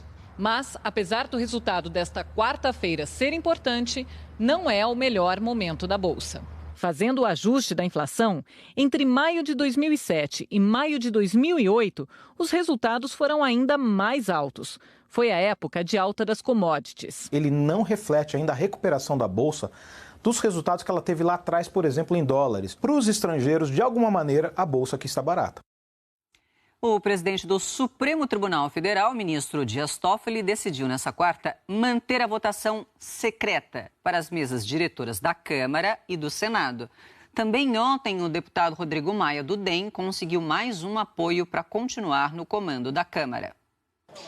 Rodrigo Maia tem agora o apoio de 12 dos 30 partidos que atuarão na Câmara a partir de fevereiro para continuar presidente da casa. Nesta quarta-feira, o Solidariedade, que elegeu 13 deputados, e o Avante, com 7 parlamentares, decidiram seguir o mesmo caminho do PR, Podemos, PSD, PPS, PRB, PROS, PSDB, PSC e do PSL de Jair Bolsonaro, que declarou apoio a Maia em troca de cargos, como a presidência da Comissão de Constituição e Justiça e contribuição para aprovar as pautas do novo governo. Junto com o DEM, partido de Rodrigo Maia, essas bancadas somam 262 votos. Maia vai precisar de, no mínimo, 257, maioria absoluta, para ser reeleito. O detalhe é que a votação no plenário da Câmara é secreta. Não há como garantir que todos os deputados dessas bancadas seguirão a orientação já anunciada pelos partidos. O deputado Kim Kataguiri, colega de partido de Rodrigo Maia, entrou com ação no Supremo Tribunal Federal para que a votação para a escolha do presidente da Câmara fosse aberta. Mas ontem, o presidente do Supremo, o ministro Dias Toffoli, negou o pedido. Toffoli afirmou que essa é uma questão interna da Câmara, que no Supremo a votação para presidente também é secreta e que, no caso da Câmara, a finalidade do voto secreto é evitar influência do Poder Executivo na escolha do presidente da Casa e garantir a independência entre os poderes. À noite, o presidente do Supremo decidiu adotar o mesmo entendimento para acabar com as dúvidas sobre a eleição para a presidência do Senado e restabeleceu a votação secreta, também prevista no regimento interno da Casa. Em dezembro, um dia antes de começar o recesso do Judiciário, o ministro Marco Aurélio tinha determinado que a votação fosse aberta, atendendo ao pedido do senador Lazier Martins, do PSD. Mas outros 2 partidos, o MDB e o Solidariedade, e o próprio Senado, questionaram essa decisão. A votação para a escolha dos novos presidentes da Câmara e do Senado está marcada para o dia 1º de fevereiro. Brasília, 5h20, Jaque. Vamos lá, bom dia para você. Eu estava meio perdida aqui, né? Pensando no que eu ia falar. São tantas coisas para falar, mas bom dia para você. A gente estava falando aqui, nesse horário, muita gente está assistindo a gente. Está assistindo a gente de boa, ou está fazendo um café, ou já está colocando a roupa ali na máquina para lavar, quer saber se pode colocar no varal. Está organizando a coisa para molecada pra sair. Ou está se arrumando para sair e tudo mais. O que eu posso dizer, roupinhas leves, porque o calor hoje realmente está espalhado em todo o país, mas nós temos informações e muito importantes sobre chuva. A chuva também em quase todas as regiões, somente no Rio de Janeiro não vai chover hoje, mas tem risco de temporal. E a gente começa falando sobre isso, risco de temporal em parte do Nordeste e do Norte, mas a gente começa pelo Sul. Olha só, Sul, hoje pode chover em toda a região, é uma chuva forte, é o temporal, é aquele pacote completo que a gente sempre fala, que pode ser com raios, granizo e ventania, tá? Muita atenção aí na região sul. Os maiores acumulados aqui concentrados na região central do Rio Grande do Sul e também oeste, região de Santa Maria, Uruguaiana, Alegrete, onde a gente mostrou, né, que, nossa, choveu demais, exatamente. Mas isso não quer dizer que no restante do estado do Rio Grande do Sul, Santa Catarina e Paraná não vai chover, porque vai, como vocês estão observando. A culpa é desse sistema aqui de baixa pressão. Ontem ele estava no Uruguai, ele mudou de posição, está na altura de Santa Catarina e está aumentando demais as áreas de instabilidade. Vamos dar uma olhadinha agora ao vivo em Caxias do Sul, na Serra Gaúcha, até para ver como é que está agora a situação. Tá vendo que tem bastante nuvens. Sim. Nesse momento não chove, mas pode chover a qualquer momento, tá? A temperatura aí para vocês em torno de 31 graus na Serra Gaúcha. A gente continua aqui com os detalhes, até porque temos 3 destaques. Uruguaiana, que eu acabei de falar, cai um pouco mais, 25 graus a temperatura, mas olha a quantidade de chuva prevista para hoje, 95 milímetros. Bastante. É muita chuva. Destaque em Santa Catarina, Chapecó, com máxima de 31, 45 milímetros de acumulado previsto de chuva. E no Paraná, Maringá, máxima de 29 e 20 milímetros. Um pouco menos, mas qualquer chuva nesses locais realmente é muito perigoso. Toda atenção aí para vocês. A baixa pressão, então, tá aqui. Ela tá provocando a chuva no sul. Para você que está no centro-oeste, em todo o centro-oeste, é a combinação calor e umidade. Especialmente para você que está em Mato Grosso, Mato Grosso, então no centro-oeste de Mato Grosso, o sol aparece menos e a chuva vem a qualquer momento. No restante do estado, em Mato Grosso do Sul e em Goiás, a chuva vem um pouco mais à tarde. Você que está na região norte pode perceber aqui que em Rondônia, onde nós mostramos a chuvarada de ontem também, em parte do Amazonas, menos sol e a chuva vem a qualquer momento. E no restante aqui da região, aí a chuva vem à tarde. Você que está no Amapá e no nordeste do Pará, é a ZECIT, a zona de convergência intertropical, que está aí aumentando as nuvens de chuva. Por isso pode chover bastante. Vocês estão na rota do temporal, assim como o norte do Maranhão, também Piauí. Onde está verde para baixo aqui no Nordeste também pode vir uma chuva forte. A gente diz o seguinte hoje, viu, Mi? Onde está verde no mapa, a chuva pode vir. Não dá para descartar que não seja uma chuva forte, porque tem muito calor e tem muita umidade. Então, todo cuidado, tá? Toda a região Nordeste hoje, aí está na rota da chuva. Vamos dar uma olhadinha em Juazeiro, porque sempre está bastante seco por lá, na Bahia. E hoje pode chover à tarde. Mas parece que já choveu aí, não? Pista molhada? Não sei se é a... Não tenho muita certeza. Mas a chuva vem à tarde, tá? E a máxima é de 35 graus para vocês que estão em Juazeiro. No Sudeste, o destaque para o Rio de Janeiro, muito calor por causa dos ventos de Nordeste vindo aqui, olha, da aba da alta pressão que está em alto mar. Mas eu sei que está no Espírito Santo, Minas Gerais e aqui em São Paulo, teremos um sol, um dia muito bonito e a chuva vem à tarde. A gente continua com as nossas máximas que estão bem máximas. 33 em Porto Alegre, para você que está em Floripa, aqui em São Paulo também, 30 em BH, 33 em Cuiabá, 32 em Campo Grande, também em Porto Velho, em Manaus, 29 em São Luís e também em Fortaleza. Jamais aqui o botãozinho de novo, a gente vai pro outro a gente fica falando. É que eu engato a primeira, a segunda e vou que vou.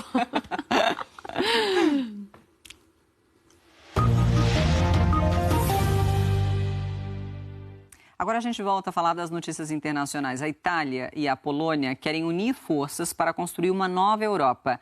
A declaração foi feita pelo ministro do Interior italiano, Matteo Salvini, que está em Varsóvia. A Ilse Scamparini tem os detalhes para a gente ao vivo. Vamos então falar com ela. Bom dia, Ilse. Bom dia, Michele. Bom dia a todos.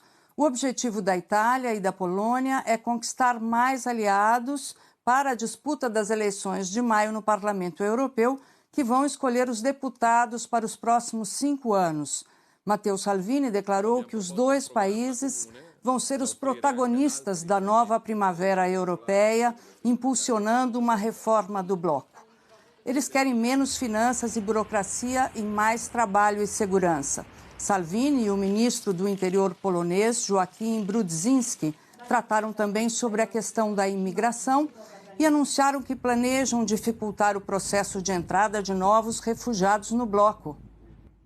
Itália e Polônia, assim como a Hungria, têm endurecido cada vez mais as regras para a entrada de imigrantes e barrado muita gente que chega nas fronteiras.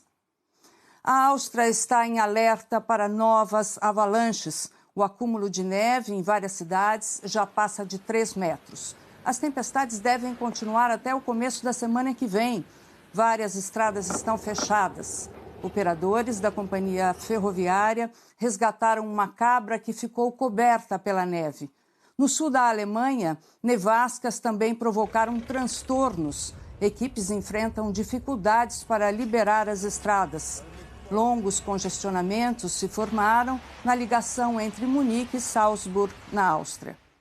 E falando em temperaturas baixas, começou aqui na Itália um festival de música no gelo. O teatro fica dentro de um iglu em Vermílio, no norte do país. São 200 lugares para acomodar os corajosos que enfrentam temperaturas congelantes para assistir aos shows. Os 16 instrumentos da banda também são todos feitos de gelo. Eles levaram 3 meses para serem produzidos. A temporada vai até março. Bom dia, Michele. Super e interessante. Aproveita o verão aí. Ah, super interessante. Pode deixar que a gente está aproveitando, Ilse. Obrigada. Se cuide aí nesse inverno. Até a próxima. Tchau. Olha, tchau, tchau. Representantes chineses e americanos reunidos em Pequim anunciaram que estão muito perto de um acordo comercial. A notícia provocou otimismo no mercado internacional. De Tóquio, o Carlos Gil tem as informações. A verdade é que os primeiros dias da trégua de 3 meses, anunciada em dezembro passado durante o G20 em Buenos Aires, não tinham trazido grandes avanços até a conclusão desse encontro agora em Pequim. As comitivas unificaram discursos de progresso nas negociações, falaram em equilíbrio e reciprocidade. E o resultado disso se refletiu no mercado de ações, que fechou em alta em todo o mundo. Aqui na Ásia, os mercados já fecharam também nessa quinta-feira. Fecharam em baixa, porém pequena margem, nada muito impactante, uma baixa mais localizada, na verdade, na Bolsa de Tóquio. Afinal, um acordo definitivo ainda não foi anunciado. E esse acordo é algo muito importante para a economia chinesa, que está em desaceleração, registrando, por exemplo, queda na venda de carros pela primeira vez em 20 anos, números fechados agora no final de 2018. A indústria automobilística é um dos grandes expoentes dessa guerra comercial entre chineses e americanos. Agora o anúncio gerou otimismo, mas é preciso ainda alguns ajustes e a assinatura ou um maior comprometimento com esse tal acordo definitivo que ainda não veio. Caso isso não se concretize até o início de março, tudo volta a estaca zero e os Estados Unidos devem aumentar de 10% para 25% as tarifas sobre mais de 200 bilhões de dólares em importações de produtos fabricados na China. E é claro que, se isso acontecer, haverá retaliações por parte de Pequim. Porém, depois dos avanços desses 3 dias de negociações, especialistas estão apostando que o presidente americano Donald Trump vai querer os holofotes sobre ele durante o Fórum Econômico Mundial e que daqui a 2 semanas, em Davos, na Suíça, Donald Trump pode anunciar, enfim, esse acordo de paz que o mundo inteiro está esperando. O líder da oposição, Félix Tshisekedi, foi declarado vencedor das eleições da República Democrática do Congo. A comissão eleitoral fez o anúncio depois de alguns dias de atraso na apuração. Tshisekedi recebeu mais de 7 milhões de votos, o que representa 38% dos eleitores. Durante as eleições, ele não era considerado favorito. O eleito disse que vai ser o presidente de todos os congoleses e cumprimentou o atual governante, Joseph Kabila, que está no poder há 18 anos. Essa foi uma eleição histórica. Será a primeira transferência democrática de poder no país. O segundo colocado nas urnas, que era considerado o favorito, disse que não concorda com o resultado. Ele e outros concorrentes podem questionar a contagem de votos no tribunal nos próximos 10 dias. E depois do intervalo você vai ver aqui no Hora 1. O médium João de Deus vira réu na Justiça de Goiás por abusos sexuais. E os jogos decisivos da Copa São Paulo de Futebol Júnior.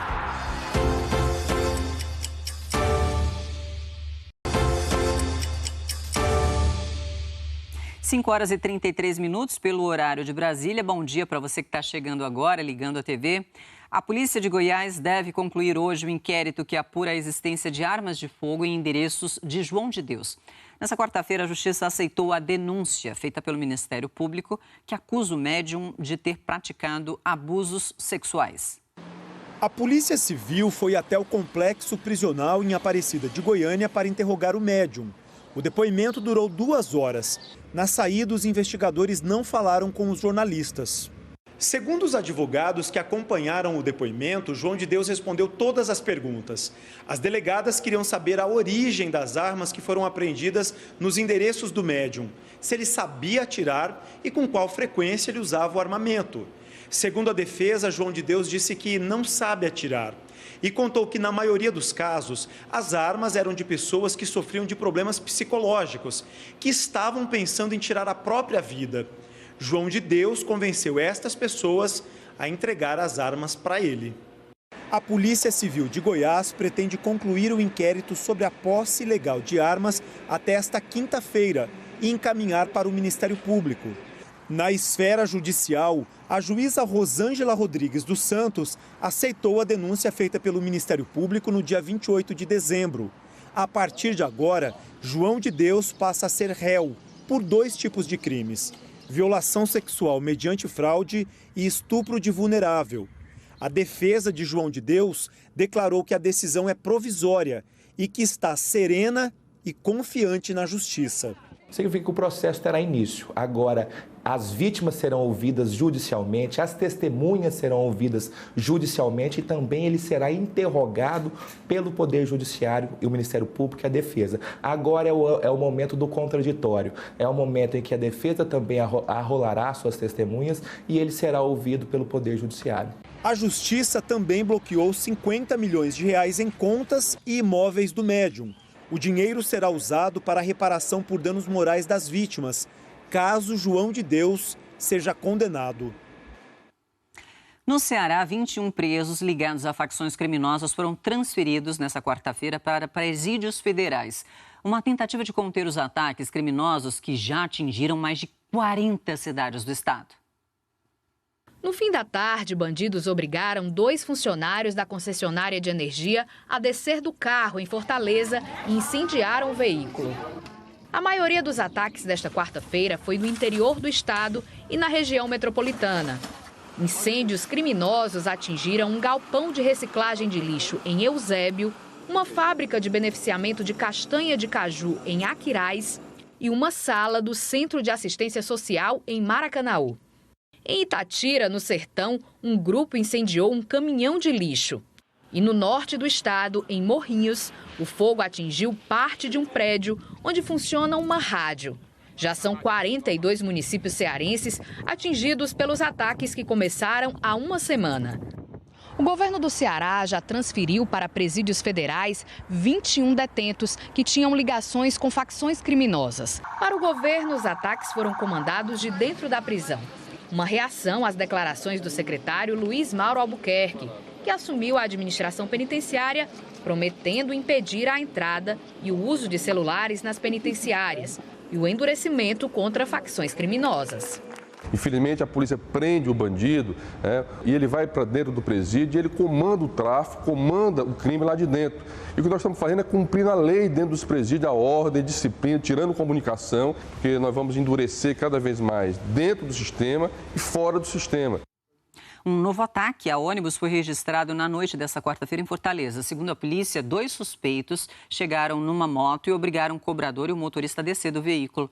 Logo depois, atearam fogo no coletivo. Até agora, ninguém foi preso. Com mais este ataque, a frota de ônibus deve ser reduzida na manhã desta quinta-feira. Então, atenção, você que está em Fortaleza. Sem trabalhar, mas com salário na conta. No ano passado, o estado do Rio de Janeiro gastou mais de 3 milhões de reais, veja bem, com políticos e servidores presos ou afastados por causa de investigações da Lava Jato. Havia entre eles conselheiros do Tribunal de Contas, deputados estaduais e um governador. Em novembro do ano passado, a lista dos governadores do Rio que foram presos ganhou mais um integrante. Luiz Fernando Pezão, que na época ainda estava cumprindo o mandato. Pezão passou o último mês do cargo na cadeia, mas não deixou de receber o salário de quase 30 mil reais referente ao mês de dezembro. Na Assembleia Legislativa, os gastos com funcionários presos ou afastados por causa de investigações foram bem maiores. Os deputados Jorge Pisciani, Paulo Melo e Edson Albertassi, os 3 do MDB, foram alvo de uma operação em novembro de 2017 e ficaram o ano passado inteiro recebendo salário. Total de gastos, R$ 715 mil, só com os 3. E antes de 2018 terminar, em outubro, mais 7 deputados estaduais na cadeia. 6 continuam presos, todos ganhando. Inclusive, 5 foram reeleitos. E não são só parlamentares.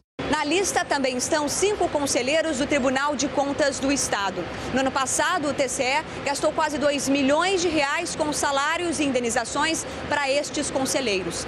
Eles foram presos em março de 2017 na Operação Quinto do Ouro. Soltos depois, foram afastados das funções do tribunal.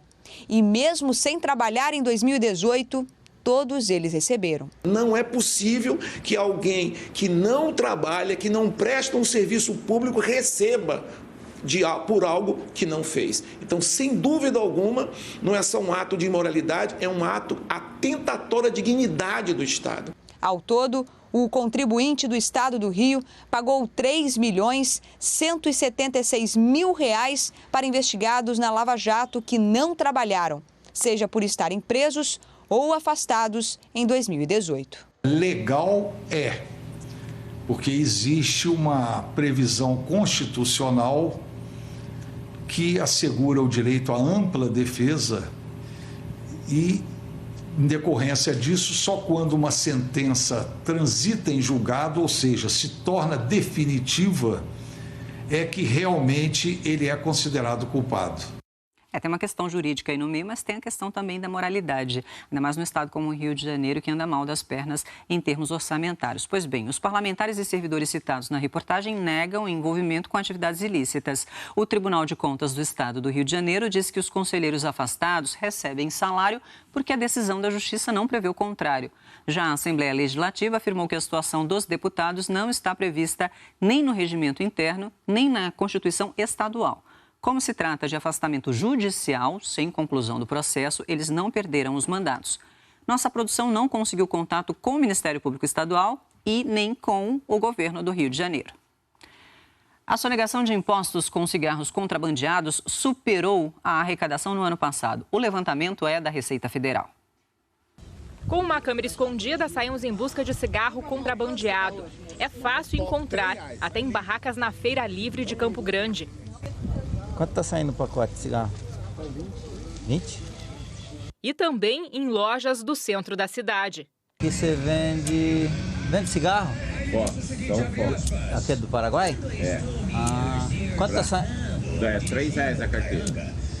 O vendedor até justifica o preço mais caro do cigarro contrabandeado, que geralmente é mais barato, até metade do preço das marcas vendidas legalmente no Brasil e que pagam impostos. Faz dia que subiu ou não? Não, faz hora que subiu. Pode ser que acha barato, tem que dar uma procurada. Aqui agora, final de ano, some o cigarro, que a polícia está na estrada e não passa o cigarro. O valor mais baixo estimula o consumo. De acordo com um levantamento feito pelo Ibope, atualmente mais da metade dos cigarros vendidos no Brasil são contrabandeados. Eles também ignoram qualquer regulamentação da Anvisa com relação às práticas que são cometidas com relação a questões fitossanitárias. Ou seja, a regulamentação do cigarro brasileiro, que é muito rígida para o brasileiro, não existe para o Paraguai. Pela primeira vez, a sonegação superou a arrecadação de impostos com cigarros. Isso só levando em consideração a tributação que deixou de ser recolhida com os produtos que foram apreendidos em 2018. O valor, 11,5 bilhões de reais, poderia ter sido usado para a construção de 121 mil casas populares ou de 6 mil creches.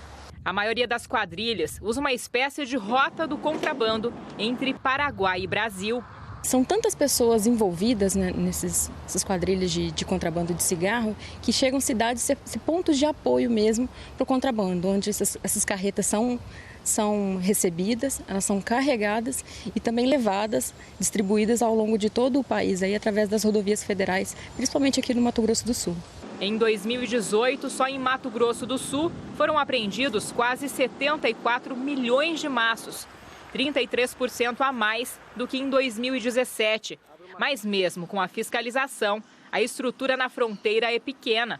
Esse combate ele não é tão simples porque nós temos uma fronteira seca muito grande. Então, a gente tem que trabalhar de uma forma diferente. Não adianta a gente querer fechar toda a fronteira, porque é um espaço muito grande. A Receita Federal normalmente faz leilões de mercadorias piratas apreendidas. Só que no caso dos cigarros, eles são incinerados. É que o produto faz ainda mais mal à saúde do que as marcas vendidas legalmente. Por isso, é um risco ser colocado de novo para consumo. E tem outro problema: a pirataria financia outros crimes. Acaba sendo um dinheiro que pode ser desviado para outras práticas ilícitas, como contrabando de armas, etc., o que aumenta o risco da população, né, e é ruim para o país. E você sabe que momento é agora? Momento de falar da previsão do tempo. Pois é a nossa última conversa do dia, um momento para você realmente sair de casa super preparado. Posso falar uma coisa? No seu kit do dia, guarda-chuva. Guarda-chuva não pode faltar. Guarda-chuva não pode faltar porque a chuva vem em alguns locais só à tarde, mais isolada, mas ela pode ser forte em outros. Aí sim, essa chuva pode ser muito forte. A gente começa falando justamente sobre os locais onde há risco de temporal, tá? Começando para você que está no Nordeste e no Norte. Então, olha só, aqui na faixa leste do Amapá, nordeste do Pará, também norte do Maranhão, pegando até Piauí. Há risco de temporal. É aquele pacote completo, chuva forte com raios e ventania, por causa da zona de convergência intertropical ali, a Zecite. E você que está no sul, atenção, porque toda a região sul também, risco de temporal, sistema de baixa pressão que ontem estava no Uruguai, mudou de posição, mas está aumentando muito as nuvens de chuva. Inclusive, no centro-sul do Rio Grande do Sul, nem o sol vai aparecer.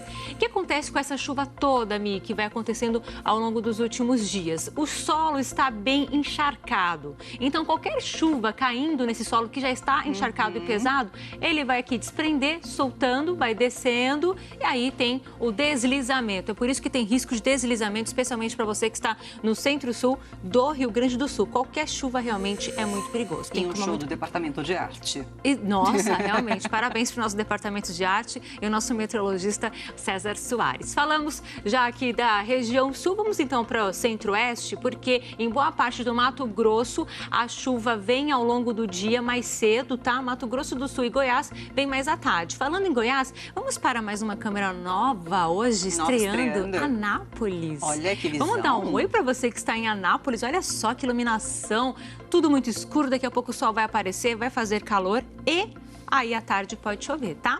Máxima de 32 graus para vocês, sejam muito bem-vindos.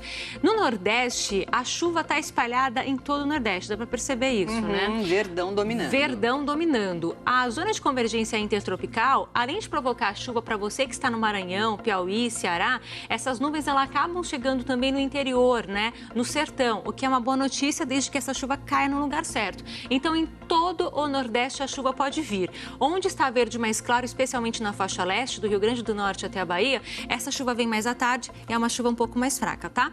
Para você que está aqui no Sudeste, só no Rio de Janeiro, na região metropolitana, é que não vai chover por causa da direção aqui do vento do sistema de alta pressão que está em alto mar.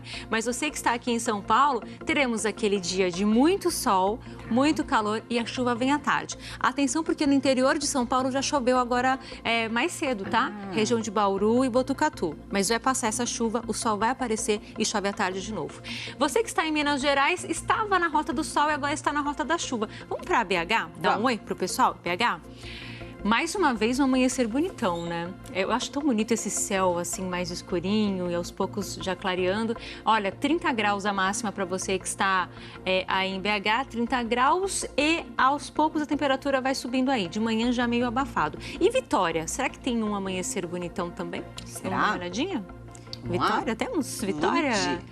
São as nossas nuvenzinhas que, por enquanto, são nuvens de enfeite, mas vão virar nuvens de chuva mais tarde, porque pode chover no Espírito Santo, inclusive Vitória. Máxima de 32 graus para vocês que estão aí.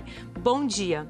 A gente vai aqui continuando com as máximas, porque em relação aos últimos dias, no sul até que caiu mais a temperatura, mas ainda está muito calor, né? Muito, muito alta. Pois é, 33 em Porto Alegre, Floripa, aqui em São Paulo, 39 no Rio de Janeiro, beirando os 40 graus, 32 para você que está em Brasília, 30 em Macapá, também Teresina, 29 em São Luís, também em Fortaleza, 30 em Macapá, ou seja, em todo o país a temperatura continua muito alta. É claro que quanto mais sol tiver, a sensação acaba também aumentando do calor, né? Agora atenção, porque amanhã a chuva ela vai estar bastante concentrada, especialmente em Santa Catarina, Paraná e até aqui em São Paulo, por causa do sistema de baixa pressão, que é esse que hoje está aqui em Santa Catarina, vai para alto mar, bem na altura de São Paulo. E uma frente fria que vem do Uruguai, os dois sistemas juntos vão aumentar as áreas de instabilidade e puxar o vento quente e úmido vindo do norte. E a Zecite vai aumentar as nuvens de chuva para você que está em algumas cidades do Pará, também Maranhão, Maranhão e Piauí. Mas amanhã eu conto mais e eu finalizo agradecendo a sua participação, que é super importante. Amanhã vamos mostrar fotos e perguntinhas que vocês sempre mandam pra gente. Obrigada. g1.com.br/. É isso aí. Hora 1. Já que, então, amanhã você conta tudo, especialmente pro fim de semana. Com certeza, é o pacote completo. Então tá bom. Até. Tchau. Nosso último bate-papo com o Thiago Oliveira, e este é o momento de falarmos dela. Da nossa querida Copinha. Só para vocês terem uma ideia, bom dia, 5h49. Só para vocês terem uma ideia, ontem foram 44 jogos, golaços, zebras e também a classificação de Vasco e Flamengo para a próxima fase da competição. Roda aí. A garotada do Flamengo quer se valorizar mesmo depois que o clube resolveu abrir os cofres para as contratações. 15 milhões de euros. Uau. 63,7 milhões de reais. Entra agora para a história com a venda mais cara. Na era capitalista de quem paga mais, uma promessa valiosa tem o nome de 2 líderes socialistas. Chute do Marx Lenin. E o Marx Lenin quase arrecadou um golaço. Na trave! Quase um gol, Olímpia em Jaguariúna. Só que contra o Jaguariúna, o primeiro gol foi de um jogador caríssimo. Pois é, tem uma multa milionária de 308 milhões de reais. Reinier! Tratado como uma joia! E aí, turma, foi só lucrar. Com o Rodrigo Muniz por 2 vezes. Para dar trabalho para a moça do placar, hein? E Rian fechou a conta com a vaga garantida para a próxima fase. Deu tempo para mais um. Quem também avançou foi o Vasco, depois dessa vitória na casa do Taubaté, com esse gol de Linik. É do Vasco!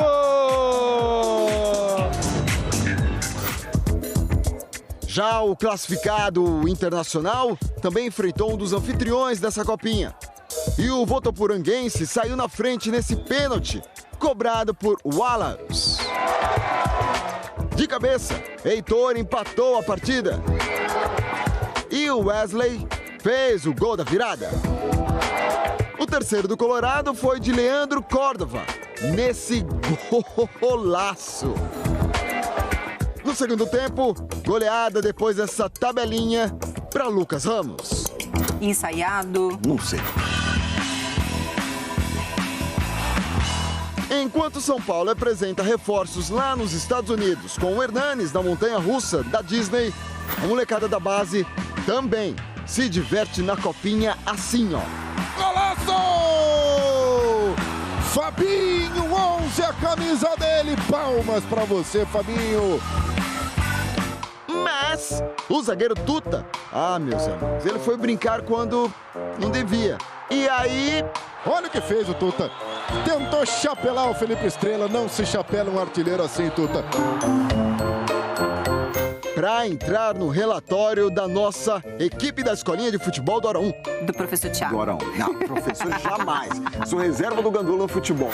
O dia era mesmo de brincadeira tricolor com um chute no ângulo. Outra vez um golaço do São Paulo. Rodrigo Nestor até tentou ser solidário com o Tuta, mas a defesa são paulina voltou a vacilar. Pedro Guerreiro empatou outra vez. 2 para a Ferroviária, 2 para o São Paulo. Agora, difícil mesmo vai ser a molecada do Palmeiras brilhar no elenco principal, cada vez mais reforçado para ofuscar novos talentos. Ou não. Por estar no maior clube do Brasil, e eu acho que... E um apagão também aconteceu na garotada da base, nos acréscimos do jogo contra o Capivariano. Luiz Otávio decidiu aos 49 minutos do segundo tempo. No último minuto do jogo, no apagar das luzes. Alô, mãe, um beijo e tudo mais. Apagão, deu um apagão. Palmeiras perdeu, né, mas está classificado à próxima fase da competição. Hora da nossa escolinha de futebol do Hora 1. Quem vai abrir É o Palmeiras. Ah, gente. Estamos colocando aqui na tela. Olha, tá fazendo sucesso a escolinha de futebol do Hora 1. Todo mundo que acompanha a nossa madruga aqui está comentando. Primeiro, nesse lance aí, com o Josué. Cadê? Josué perdeu um gol assim, feito, gente? né? Não. Praticamente feito. Ó, mais uma vez aqui a gente vai colocar em outro ângulo. Você vê a jogada ali individual do Verón. Na corrida, cruzou, Por que Josué. a bola foi tão longe? Tudo bem? Aí, olha, eu tenho que respirar para comentar desse lance. Nem a comentar, mas falar que o Sasaki perdeu um gol feito também, ó. Famosa história, passou um vento na diagonal, como diz a Jaque Sudeste, não é isso, Jaque? Nordeste. É uma coisa assim, Sasaki deu ruim. Mas agora esse lance, tá aí, ó. Jogador no chão, levantou, faz o drible, cruza e... Não, gente. É verdade. Não, gente. Verdade. O Wendson, colega. nessa partida do Elo Sport, na goleada por 4-1 sofrida para o Londrina. Olha, a gente frisou a imagem, paramos para mostrar que o gol estava vazio. Mas foi o vento nordeste que influenciou também. O Wendson deu ruim. Mas aí, alguns alunos para nossa escolinha de futebol.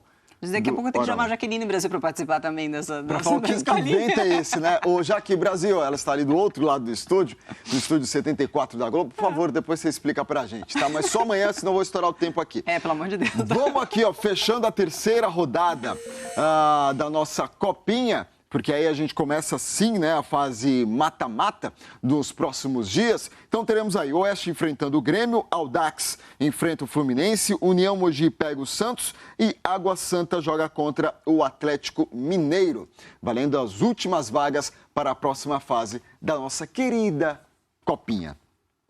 Ô, Mi, e turma de casa, foi ontem, né? A gente mostrou uma cena bem forte, né? O meia Fecinho do Corinthians se machucou contra o Ituano, teve uma fratura na tíbia, mas foi tudo bem na cirurgia, tanto que ele já até mandou um recado aos torcedores. Vamos ver? Fala família, tudo bem? Aqui é o Fecinho.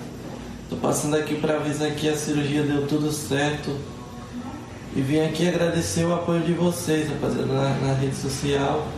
Agradecer a minha esposa, meus empresários que esteve comigo aqui nesse momento difícil. E também agradecer o Corinthians, né, pelo suporte que me deu. Foi tudo tranquilo, então obrigado mesmo, de coração, rapaz. Boa, meu irmão. Uma ótima recuperação. Claro que a gente não tem uma previsão de quando ele volta aos gramados, mas só desta imagem, ele está ali com otimismo, isso já faz diferença. Toda a positividade para ele agora nessa recuperação. Melhora os nossos sentimentos aqui. Tô velho. Tô velho? Hoje me deu uma nostalgia, juro por Deus. Não fala essas Nosso coisas, TBT Thiago. do esporte, nesta quinta-feira, vou mostrar para vocês um TBT especial de copinha. Mas se você acompanha a copinha, há 11 anos você viu isso aí. E aí pronto para entrar o garoto Neymar. Ele é de fevereiro de 1992, nasceu em Mogi das Cruzes, aqui na Grande São Paulo. Ou seja, não tem nem 16 anos, né? Já tem 15 anos. Eu sou capaz de arriscar que ele é o jogador mais jovem da Copa São Paulo. 1,66 m aí o garoto Neymar. Neymar da Silva Santos Júnior. Neymar. Que bola para o Vinícius, mas o Bandeira estava marcando impedimento. Como é que foi essa experiência, já que você está vindo para jogar a Copa São Paulo, para realmente ganhar a experiência para você? Como é que foi? Como que é o primeiro jogo, né? Tem sempre aquele friozinho na barriga, né? Mas depois você dá o primeiro tapa na bola, ele vai passando. Graças a Deus, o meu time fez uma partida excelente. Então é isso aí, vamos trabalhar para ser campeão. Falando em tapa, você deu um tapa para o Thiago marcar um gol, já valeu. Pô, valeu mesmo. Tá, é o garoto Neymar. A gente pode ver pelo sorriso e pelo aparelho dos dentes que ele é novinho mesmo, né, Jota? Sensacional! Há 11 anos, estava numa redação falando quem é Neymar, procurando Neymar. Isso em 2008, ele tinha 15 anos e o Santos venceu nesta partida aí 5-1 em cima do Barra do Garças do Mato Grosso. Titi tá velho. Por isso que a gente encerra o nosso Hora 1 agora, porque foi um TBT especial. Foi bacana. Foi especial, foi sensacional. Curti demais. Thiago, obrigada. Amanhã você conta mais sobre a copinha, sobre tudo que rola, então, no futebol e no esporte. Deixa comigo. Fechado, então. Obrigado, Michel. Valeu. Uma última notícia. Agora há pouco, uma base do Exército no Iêmen foi atacada, vejam vocês, por um drone. Segundo as agências de notícias, há vários mortos, a maioria militares. Esse drone ele estava carregado com explosivos, foi acionado próximo a um palco onde autoridades assistiam a um desfile. Bom, o Hora 1 fica por aqui. Você sabe, né? Tá tudo lá no Globoplay, você pode rever as reportagens, assista agora as notícias do seu estado, outras notícias sobre essa informação do drone você acompanhará nos nossos telejornais. Bom dia para você, a gente volta a se encontrar amanhã, a partir das 4 da manhã, pela hora de Brasília. Tchau, tchau.